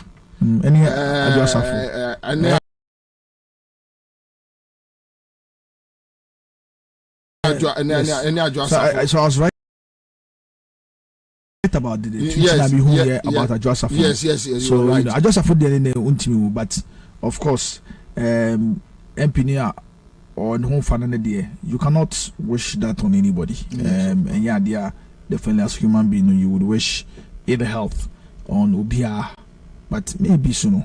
I hear not irradiate not to put sickness or to take somebody out in that particular manner. But if he has to do it in such a way, or God has to do it in such a way that this would actually stop the madness that we're experiencing now, maybe that's what's good. I can only wish him speedy recovery and wish him well. It's not something that you wish for anybody, but under the circumstances, it's important that we uphold his absence. That's the most important. If I just afford it, I think 130.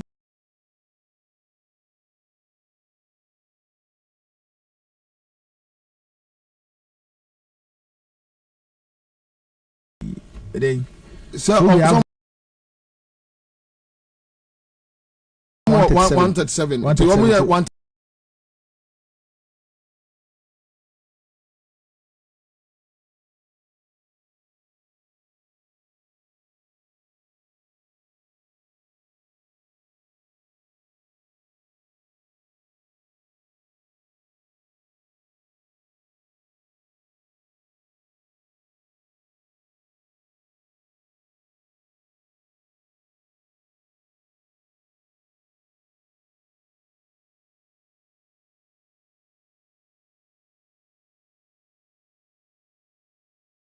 $135, 135, and then.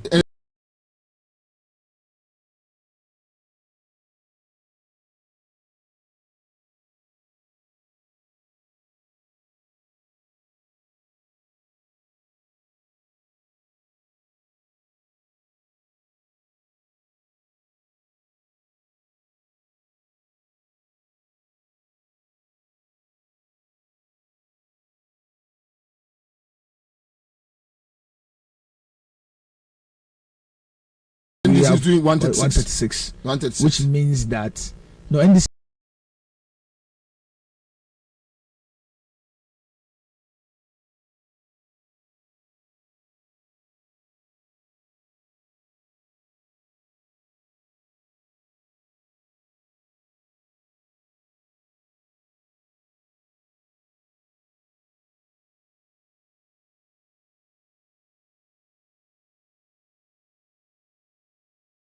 Yeah, 136. Which And now if they're able to get 136.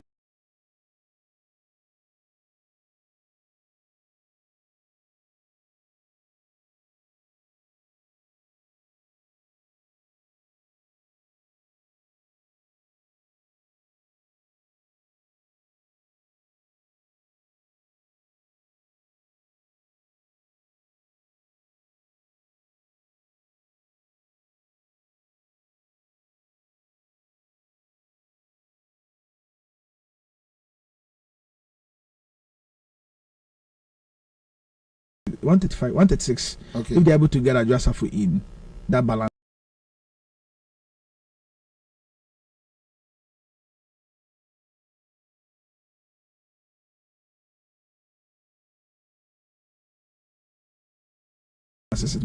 Yeah.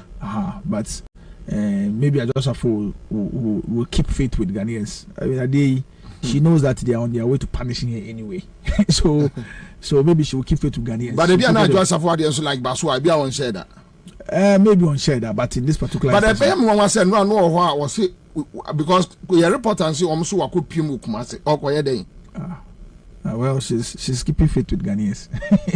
then another issue here about the way Abambagmen person kind on. That issue the end may say because I mean it doesn't gel. There's some kind of who say hey they wanted some kind of so because other than that no but other now or maybe you know a bit much more now say parliamentary leadership after we chief whip and some of the leadership members of the leadership team now maybe mono or me how they got to that particular point. But say the NDC parliamentarians in parliament they understand the assignment and they understand they understand maybe they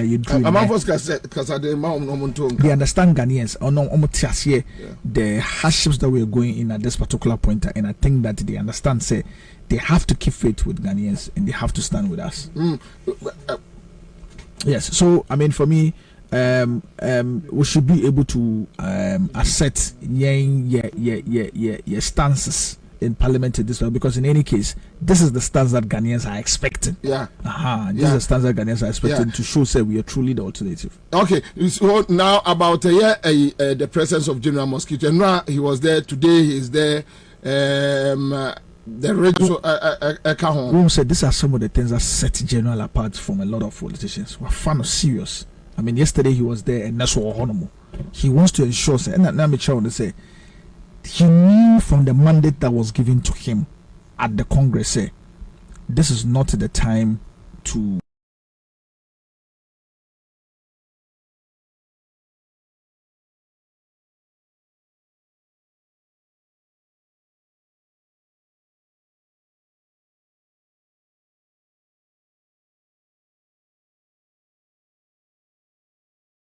as NDC going forward for us to be able to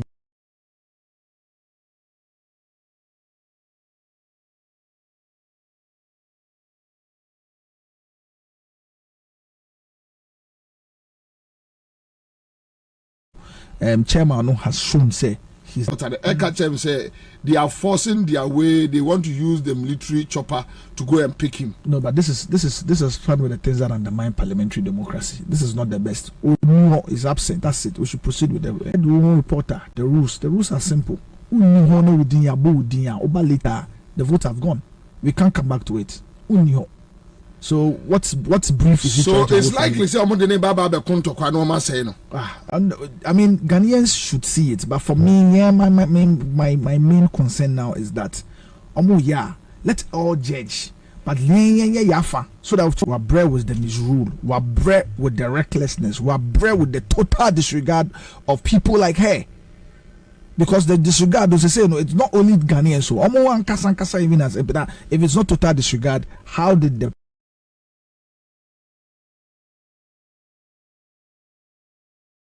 president sit down with 80 MPs negotiation men on me to allow the finance minister to stay?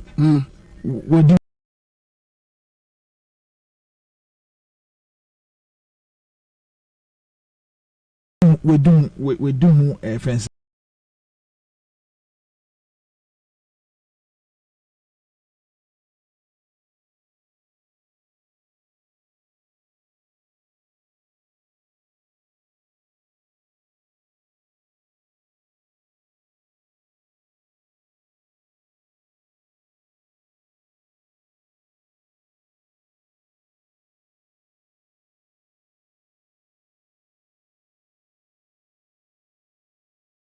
Oniso.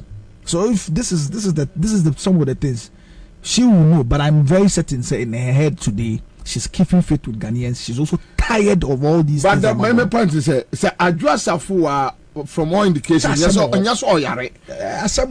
she was there. So again if indeed it's true what we are hearing is true, because the only thing who say to receive aboni dina oni ho, then which means the information I am picking in now. The point is that, so again the of course assemble and they say it to me a person just to be able to unveil what really is the problem that is making her and what resigning. Which means say a by election. By election, say that particular constituency. It shows you say it's also one of the seats that we can actually take. So as I said, in fact, it's actually one of the biggest in any way.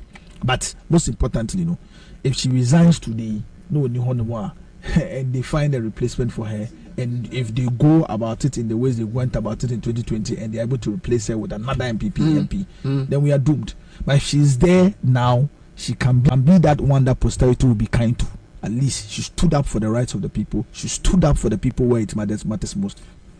So for you, that's what we actually remember of. Well, yeah, we have the next, let's say, just 15 minutes to go. I wish I could be to me to Edru Baby or Mobe Kayami. I'm really looking forward to. I'm really looking forward to that. I want to hear. I mean, whether they will put it together like it's been speculated, and I say it will be divided to show, okay, the inside way, there's a number of votes they had. I have a challenge there. For a month for what Parliament or feeding me with information. My test back, my test MPs back say what is happening. What is happening? Because I want to maintain here, Papa. Me, that's why I'm saying, say, maybe we should wait for the real basis for it. But as it stands now, there is no excuse that will be sweeter to the ears of Ghanaians than the stance that NDC has taken to ensure say these decisions do not. My main check here, Kumawu MP, Kwagu. Yes, he about a Kumawu MP. Didn't information that we said no majority leader. Sorry, I can say, or when plans for our back.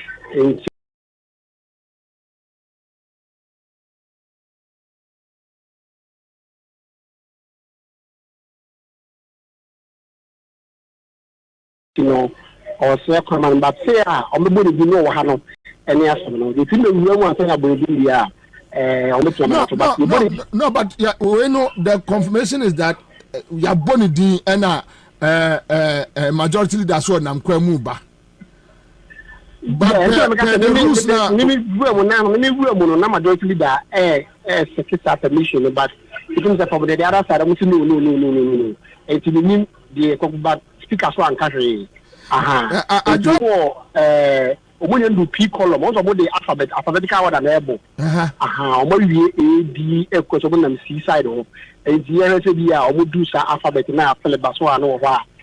Meaning to be on the Baswa Philip for you so the thing what the Baswa Philip no because I 5 minutes ago now man for sending me intel from inside so Oma Bonidi and Papa Nidin say was a chamber about almost so to the other side say there be Omuka no but the room that to be how they are never done. But yes, I just have what they no confirm me. We didn't do actual I don't know again as well. So I just for the Boliviano, the Dio to say I just for yes say or Bonidi say or Habia no.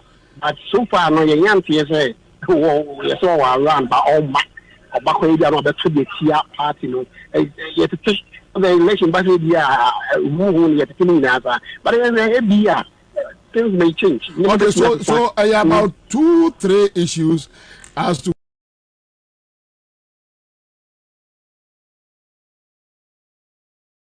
whether say Oshekumase so or around and so ma. Obaso so one shekra no atoatia MPP. And only answer no. Because maybe 10 minutes ago no be tested say Adwoasafo a test a majority leader say ma honne ma wachna.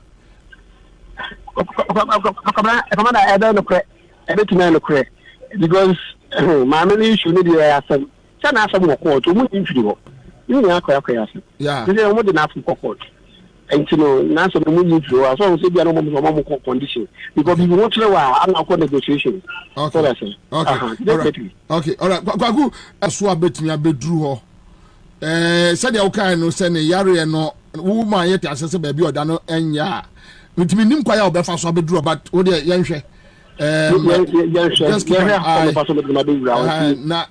na mesraw ena no no so bi betena se ti adwo asafo a ena hwe obia ni mai hwe obia we twa mo ni pa mo wo say odi pa ni kokon kwa dia se ni adwo na da kokon ya adwo ngwa na kokon se pan me di kokon ni ta ya adwo na wonu ngwa na kokon so far the son of the papa obia nim we are no was trust do ahwe nanim din the papa so no ma ka wo dia so me me so was catch so on for the san twimra for na won hwe na o je di bit ni won ni bia na boso no on wo di na ti mo yidu ni na asemo ya asemo oh kaku wajuma yenyu but say abambabin obi say nose mask abetawa say abambabin force ni pon man yi nose mask near ni pakro because your president you person dey na no see ebi be see unless say in the principle of this house maybe unless minority policy objection etia so minority policy objection and brand to speaker into me and pay yes idea no ultimate. Okay, all right, Kwaku. I used to more objection here. All right, Kwaku. Yeah, that's it. I won't say a question, so, right? Oh, a question, so about one question, so power. A question, so power. Okay, all right, okay, all right, thank you. Baba, this means that everything starts and depends on the minority. Yes. So maybe I did okay. Yes. Yes. Which means that everything starts and then American say, if it do, that's fine. The building. Boko there. I didn't show it to Okrum. A few toy by 10 cents. You toy. It's a toy. I'm a panicaka. Yeah. So, like I say, you know, this is the point where the radicalism now has to show. We need to show, and you see, when people talk about the fact that they think that they are not doing enough, they are not doing enough. The only part you know, sometimes it's not the fact that we are not. It's not the fact that they've not seen us do anything. They've seen us done a lot of things. But the only part you say, intellectualism dorsum, change radicalism, and NDC that we know has always had the fine balance of intellectualism and radicalism. A bad book no about the offense and you know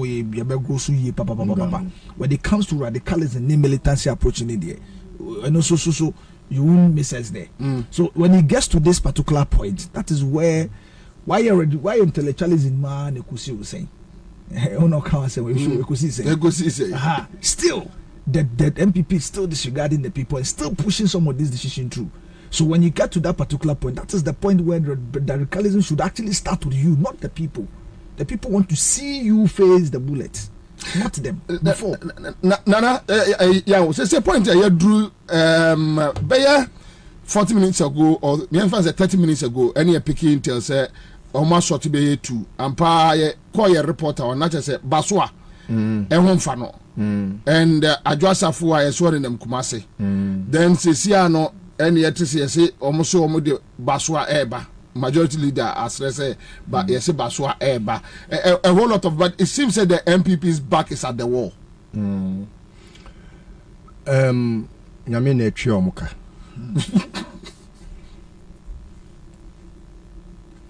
Yankupon. Ya Odikwasia Asemano. Ya Abua Onidia. Yame Ghana for Yenidia. Yeah.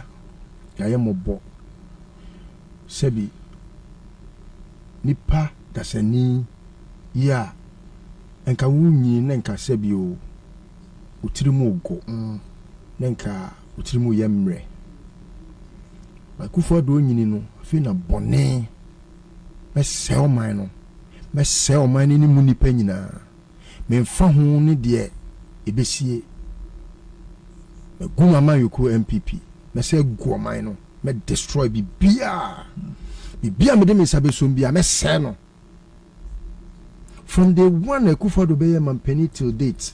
Be anywhere I want say no. I don't see why I should ever think of anything spiritual called Satan when I know Akufo-Addo. State institutions. Bibia was saying what destroy Bibia. Yeah, even the central bank. And the pain. Yeah, a lot of people, including myself, yenya, and yet much to do with Akufo-Addo to say yeah. Yenya pain. Yeah, if you say Nyankopon ayadum. The first term, no, now upper hand over all of us as a people. Yeah. Because not our majority in parliament. That majority, no, they could take any decision they want without recourse to humanity. It got to a point, all of us, Nyankopon fan, say, okay, se me meswa frame necessary me nyame me tie wo mo a mema Nebukadnezar atena ho na wa mama hu se mi nyame mi onyame a mani kumi ma ho na nyame ma parliament. In fact, NDC had won majority. Yes, but for adia minia babeka, NDC seems to have forgotten about where they have come from. No, yeah, we criticize their behavior in the past, but you don't have to have a president like Akufo-Addo and behave like we are intellectual. What they call him? The same person that will use guns to kill. Or about the Bonin Nasabi, Obisi or the SC, now see one to the Anya Wadino. And yes, what must say end? Parliament name Yano.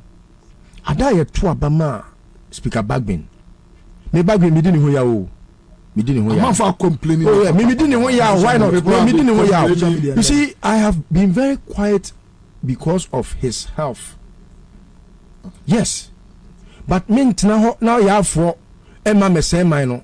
And untina, I have been quiet for a very long while. Me when demeanor, and maybe I said, even after he was even giving that bad medication in your mano, yeah, amana yareno.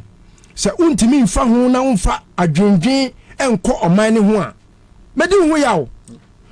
But baby I drew near baby a. I was so man for nyina hu se. NDC pe ene sebi yedimafo. Om ne betimi aka bia ma oman no. Nyankopon free soro ma emeye bibia age so denam nipa so. Se omoye ni da so nyina ya NDC a mo mra she bedwam. Hey, we NDC ni wa bontin na nye member of parliament. Say no Ghana ni ntimi nku ho. If NDC ni ntimi nku John Mahama ho. John Mahama cannot salvage any situation now. Yes. The only saviors we have are the members of parliament. There's a sound call for wedi and how some better studio nam di obi atema. What say mami did not atem? Ada na mi did not atem. Me na me ka so nko MP. You are MP because you want to represent a certain group of people. But beyond that, and by extension, the Ghanaian people. But yeah, beyond that, you said in Padua de Copio, Yenina Yakoboa, and Albania, and this is so wasn't. Nasa, and what do I call them? Nasa bedroom. Nasa constituencies. That's what the Kobo game. Yes, why not? The Kokoye. Kobo game in your interest. Now discuss about Tom. No. Now the catcher say, now when you ska, and until the open Abaya Midonyame, Munda Muno, Yabeye. And you know, I was very happy when the few changes that a course on a course. More to the point. Baby, I drew no. Kwabena. Say NDC and person mama you koni begua. They should show more strength. It's finito. Because this is the timer. You have to show yourself worthy of a cause in the name of Ghana. Obi anim say NDC for there say no mo na Ghana for nyina ndida mo so obi anim including Akufo-Addo na mu he knows they know and obi also nim say MPP for na se bedwafo ni nyina no omo nyina nim nyansa apart from a few bi a omo aye betting bi de mu omo maka ni nyina majority of the MPs omo na se bedwam nyina abodama Jimmy omo nim nyansa am Akufo-Addo way Akufo-Addo way ama mu nyina mo political career nyina they are where apart from Eugene na say or repent ye and here very few others. Very few. Someone to me I say yen na say bega for you who say can for ata ya amro ba ye kron for to bottom ni. The next moment no makọ discard no akama no atu. We ye nipa. Emmoa kura so mfa so cha mo. So odwan kura de owu e de be ye nkwan. Emmoa so mfa so cha members of parliament. Enkwasiade e koso nyina ti Ghana 14 pintin kwa no. Eti hu say Akufo do enioma a wo ye nyansa nim. Yeah, what say who come mobilize say and you make Akufo ye na nyansa nim no. Ye kwoto aba ne ye fa enforce say enioma na nyansa nim no. Ye fa nto aso. Adwo asafo aso wo ma. Awonim nyansa. Na say adwo papa na ka say kwoto awaro mada. Adwo wa jimi mpo no. Eti say o say chairman sa onim nyansa. Aso ma. Yes. Onyimi ye. Wo wi ana kene Japan ye na no sinia be gina bonten Ghana first utiri so first wait I didn't tell say Ghana wa I didn't tell say wo ko ma wo man wa buru nkrofo adu nkrofo a kire am yakum nkrofo. We have gotten to a point all of us must come united behind the minority na ene omoye majority on the nyame aye yakupon twia kwase aka woma ne bia a owie no etua na no ade koda obekọ na etua na no ada o ti unya na wawo no so na akohye ni minimum because em na baso abai em na adwo asafo abai den na baso atimi ayare all of a sudden na adwo asafo asu krampo you say almost akoto aba no kra na say secret ballot baso abeduru eko secret ballot MPP for ni bi besa ato atia na adwo what you say? Eti no, minority no. Even Kwabena so mo to aba no kra wie. Na ekoba say MPP for no. Aside no. Omo do so achen NDC for no even by just that one vote no. Na say NDC for no nyina to no. Na Ghana for who say NDC atu no a. NDC stands tallest. Yeah. Me maso nyina. Because Ghana for be who say oh, mo de mo kuma na ye na anye den anye yi. Jimmy for way there. Now me say primaries no ebe fekeke. MPP primaries ebe fekeke. Really? Ho na be hu emmoa no a Ghana for ehu omo no. So mo say appoint crowd ko gina e beto ama no. Odwan crowd ko gina e beto ama. Okay, national elections no. Me say NPP primaries ba wo de pani ne kohwe. Ade ne wate. Na den. Na say na say me ko atwemampo nua. Yeah. Benya nipa 80 every ho a me de o ma ba NDC.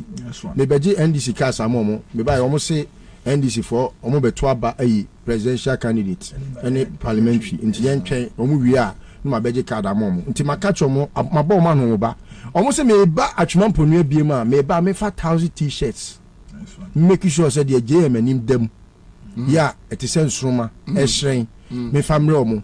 Na me the less than 1000 ba omu bebre nya bi imum rantie omu se me famra enwa bi eja kra de asem ne kra sei eti no adwuma ne de eduru ho na oni say boys ne ba ako oye police station youth organizer.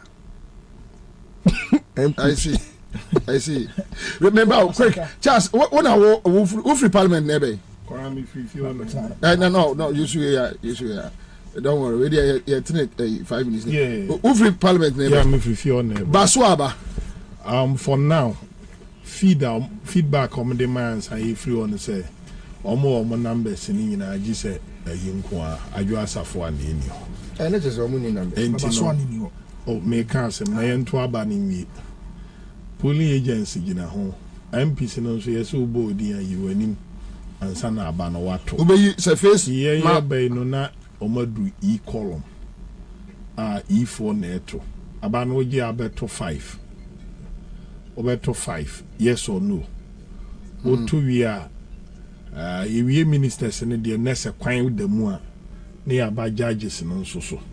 Or judges no minority no rejected too. And omoje 1 year then a 2 more. Near Wakodi party chairman, the way they didn't I think say baby I do no. Koragi say omato abana wi. Na ne na hoyam wanwa ye mini ya menene na mini papa kuma koyokum. Waba. Kwara we here da kuro beke mo parliament o. No kwajo kumtim bai. So ne say wadane ambulance mu MP.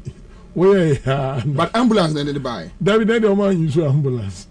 What you reaching? Say me we giving one tia say on my parliament. Say and so drew this event drew say what do you say whether na e parliament inside in favor and health. So I did no mind to say Ghana nyame agasa mu take a decision. At the mind said this is how I want Ghana. You have to stop fighting. But what is so special? Na dentina senka MPP for no GDA or more MPs no more. I said don't get the parliament free nra. And now I try na dey mo ye ya na ye duro. I said do dey say e ne nom. Yeah, na Yazinko di anso abetra so ho bi say. And now tena from why ye ne na dey okotena so. I was laughing when I saw say ebi ye say ballot box no esi ha we no mo to we be hu. E do to me say Kwabena 137 na wo ho no. Na say nyom independent mind and omo dey dwena ya ade na omo ye no. Yeah. Because since omo 137 36 that be 30 what they may can say say you so ka ho your friend is saying akwaba akwa your friend is saying first deputy second deputy speaker independent way so ka na omo one say formula the no kan one omo 138 na say no and that's adjust for any ho to 137 and sa na omo ka omo no mu asem na making yes omo Mr. Speaker we are 137. We are, and then this year 136. Because with that enough. Okay. But yes, who say omo numbers no more. Okay, 136. Yeah, what doubt? Enti omo colleague agent ballot box no. Fortunately for me MP na police agent. Emma eja MPP for box no. There be box na so ka say ejimi. Box no omo ka say ye mo obi Anthony de enko. Wo wa gire wo mutim. Say omo ni gidie e wo omo nkrofo ni mutim omo say box no be ya obi Anthony de. Say the MPP for court no wan to a. You know say the baboni for fry mu. Any speaker say abaye ntu bi sa wa hada. Okay, to omo tu ni na. Abadi so to bom. Na fie ni panti omo yam shishi omo say. One and this pulling agent. Ahmed and a police agent. That's right. Etino, I go to say abado omo to no. They say Kwabena me information. Omo BP I shoot to information bi ade no. Okay. Ade na ajugo. Ajeta. Oh. Ajasa for there. What test speaker anya adu akura no mu ya. Okay, me chia why there. Where? I'm for about 20 because I know Ansah minimum assess. I do go on the part of MP. Oh, MPP. Kwabena on the Ansah 4 p.m. Yeah. Say their side were fed up with the system. I'm a bread. Yeah. But minimum see I say oh my overconfident. E basa no so a na futu a ya send text message say mo bi amfa no so bia momo account here adwuma there be o e mo bia bon free sabre nkofo meja bank transfer bia be bank transfer is still no o scan here this system side no bank transfer almost side there ya hot there and the send ya bo odua na anya why na ne obewu because Sir, general on activities. He was supposed to be in Kumasi yesterday. On council. And now he saw no house members. On see, the decision is called Ghana. That's it. And Adabraka. That's it. One time. Also, Obi away haircut today. Then I'll recruit more expensive appointees. Simple argument. Or Chiremwa. Or Kaya now above. Or say oh, they say IMF so the ababetum say Ghana and Kwaji assurance in free and creditors. Yes. Ansah na wono one year transe. Assurance is not coming. Creditors is say when you credit worthy. Kwabena abrapon no. You need say me to a case go pay 2 million Ghana ni nya ni ahye mo say me go pay 2 million Ghana mra Ansah na menyankwa. Adi say ne ya kan kire me. Entino house na on MPP for ni hu say MPs ni bi kura yare. Ebi help nye. And I mean, say Ghana Revenue Authority, the bill maku num, ni taxes.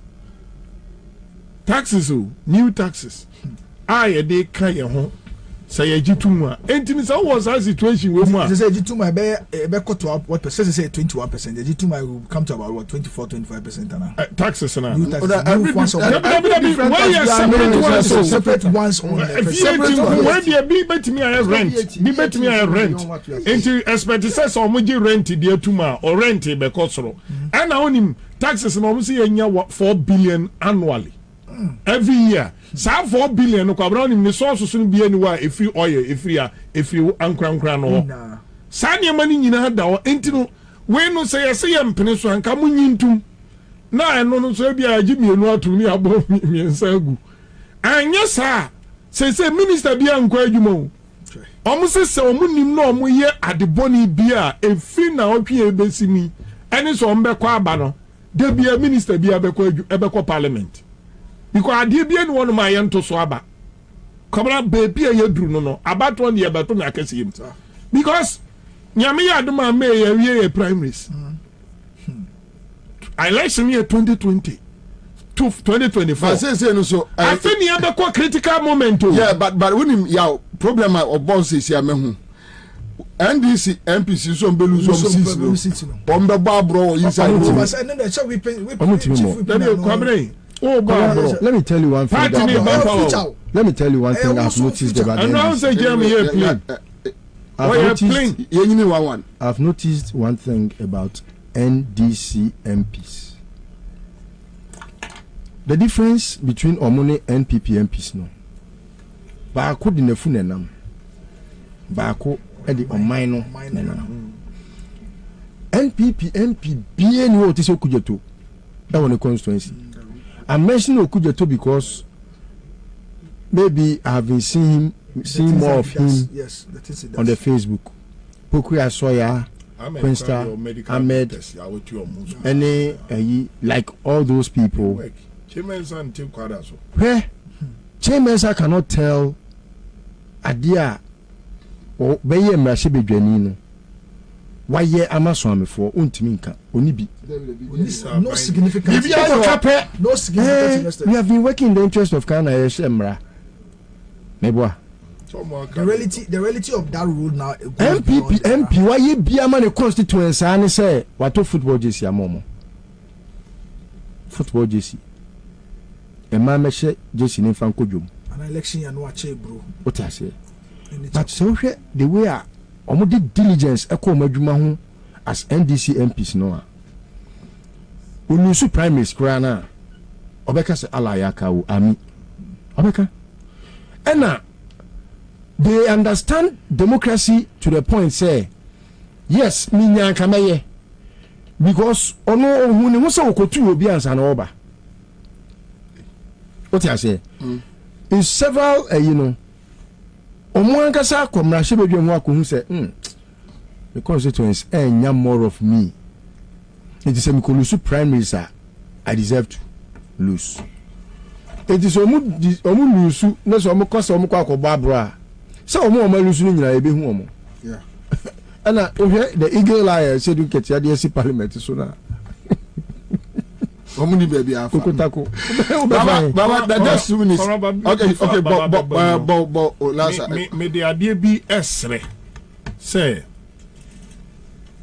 Mama yenye consistent wo how MPP party no any omo MPs no oma dane parliamentary work no an event when they need power from Ghanaians it is when they go to parliament kobra hon mama yes ba say ye ko share emrama na favor Ghana for no your bills bebre on ma in advantage of you and I.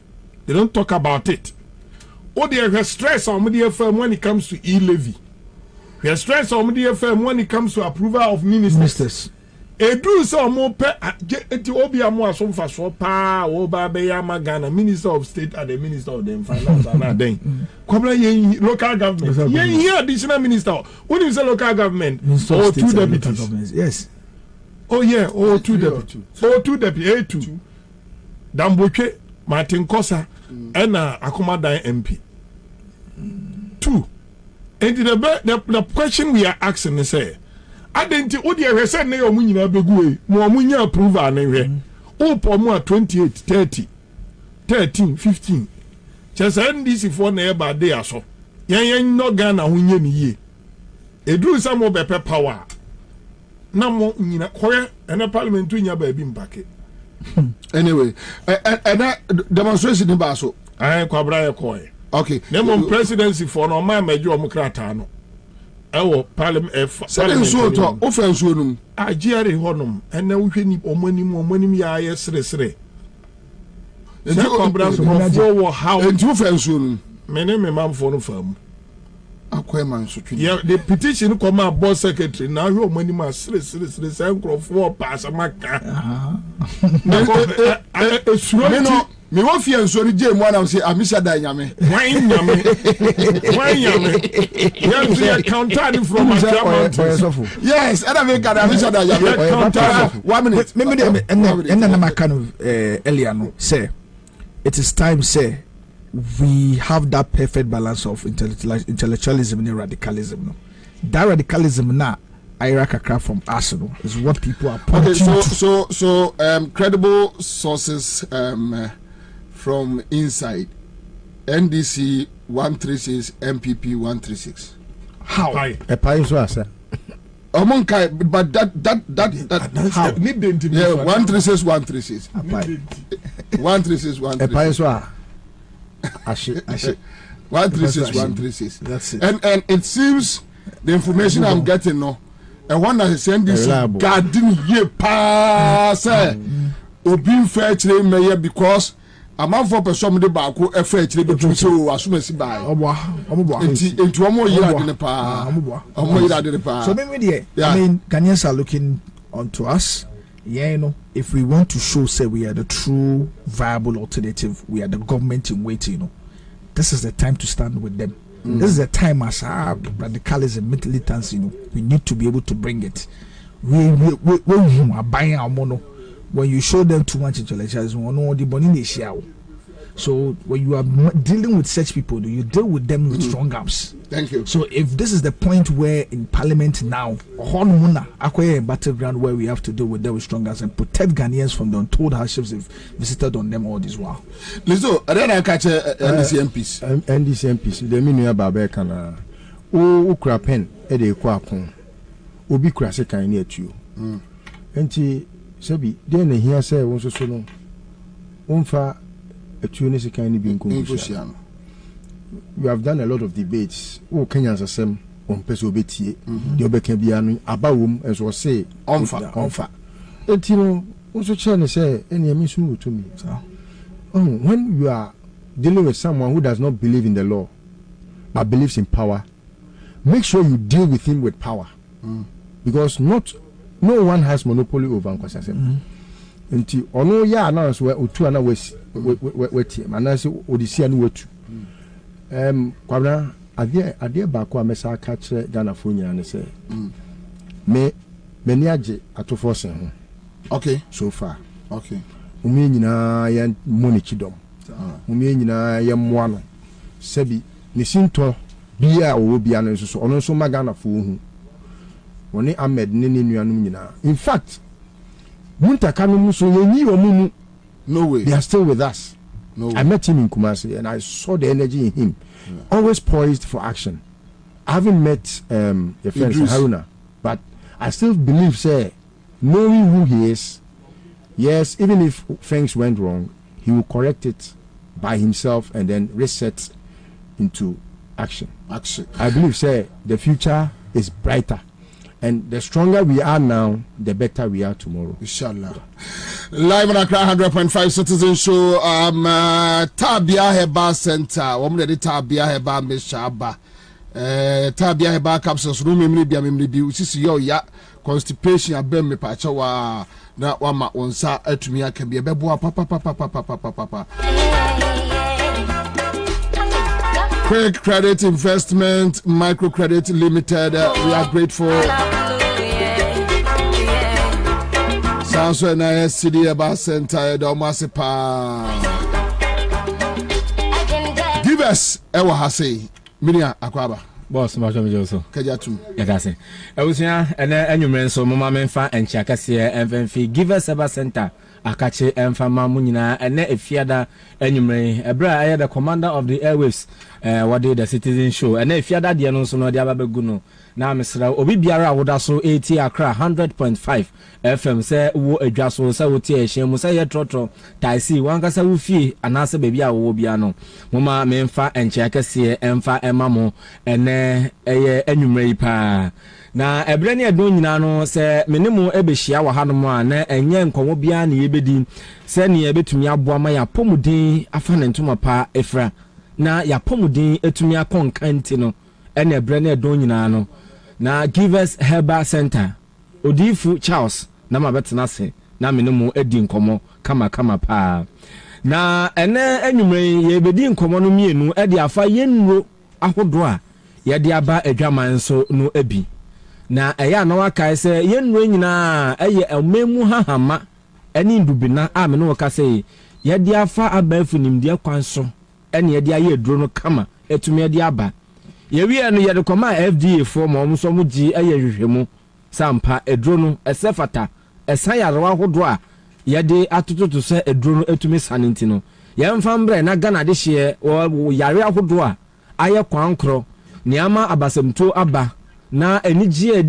ebi eni ebusua ankrankre ene aye mantem ahodo nyina no ne nyina no eto atumi atwa na maame no ndi enkomo emfanfa yare ba ko a kamia se brani edo nyina no ye tae ka ho asem ye bodin pa na eya na yemfa ya adwene ensusuye na ehiade ese etumi hia no eya yemfa nka ho ye eye etridi yarewa malaria na malaria yare ya ye ka ho asemi ukọ wiase afane nyina apomudin kuba atan a ye twa ne chefe na ye hu anasa wo kirechiremu a na ye World Health Organization wonu mo hwehwemu o mo ye beda adi ani hwehwemu ahodo a eto dwa nyina kire se ufa aya awomo mo kwa yaresabi akọja yarehwe ede bia wenye na wotwe wenye bosome wenye afe de bia de ebekyin bia uyi ohamu chichemo ha edisi honoma emu adwo wotwe eye womo a womo de etridi yarewa me pamche malaria fever eno omo de kwa yaresabi ahodro na ne sense nti na Give Us Herbal Center ya adwen se ya nhwe se eye brane adon nyina no ye de sa yarewa hodro yi ebekwa yaresabia na yakwakobo ekatwetwiri di ansana yetumi anya yefa ahodie enti no bo moden na wonya Give Us Herbal Center ye nupa no bia na se wabọ homo de esie wesiesie ho esie ampo ansana yare no eyi ne tie di esan se bre beba ne de na wo de otido one ne to kwanta mo apai na obebisa se malaria anase etridi no eba ne sen ena ye eba na niama ede ba eye ade ba akopɛ eye ntontom no so no ye woni mienu ye woni ba wo ho ene ye woni bema e wo ho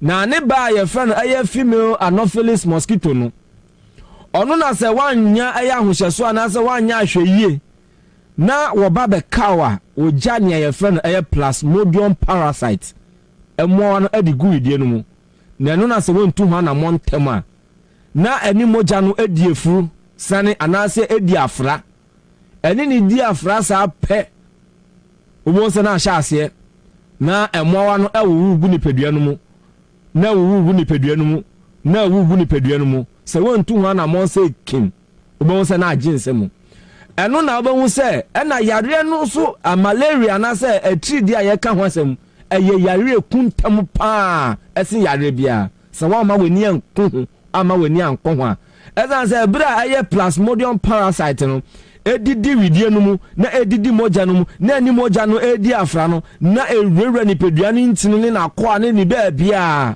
ene eso ha na eso ha na eso ha na ne ya akọ ne de na ya akọ ne bone enu ntina bomoden na kope Give Us Herbal Center ye nupa ye de aba ene ukọ eye herbal shops pharmaceutical shops and have licensed chemical shops ahodo nyina ubenye bi ewo hono na insuenso ahya ase etutotuto edie ene ntontumi afe na yebe wo afe na omo wo mu ebe kenyo mo ho eti misrew men kase me de men yare Givers Herbal Center yenu pa ye friend Givers Herbal Mixture Givers Herbal Mixture enu ho nkomo na me no di bomode na pebi esi ufie bomode na pebi ewo adwuma mu ehyen a wankasa de ko adwuma bi ndem back a wo de ko adwuma so bi ndem wonnom na nopa na onum bi awia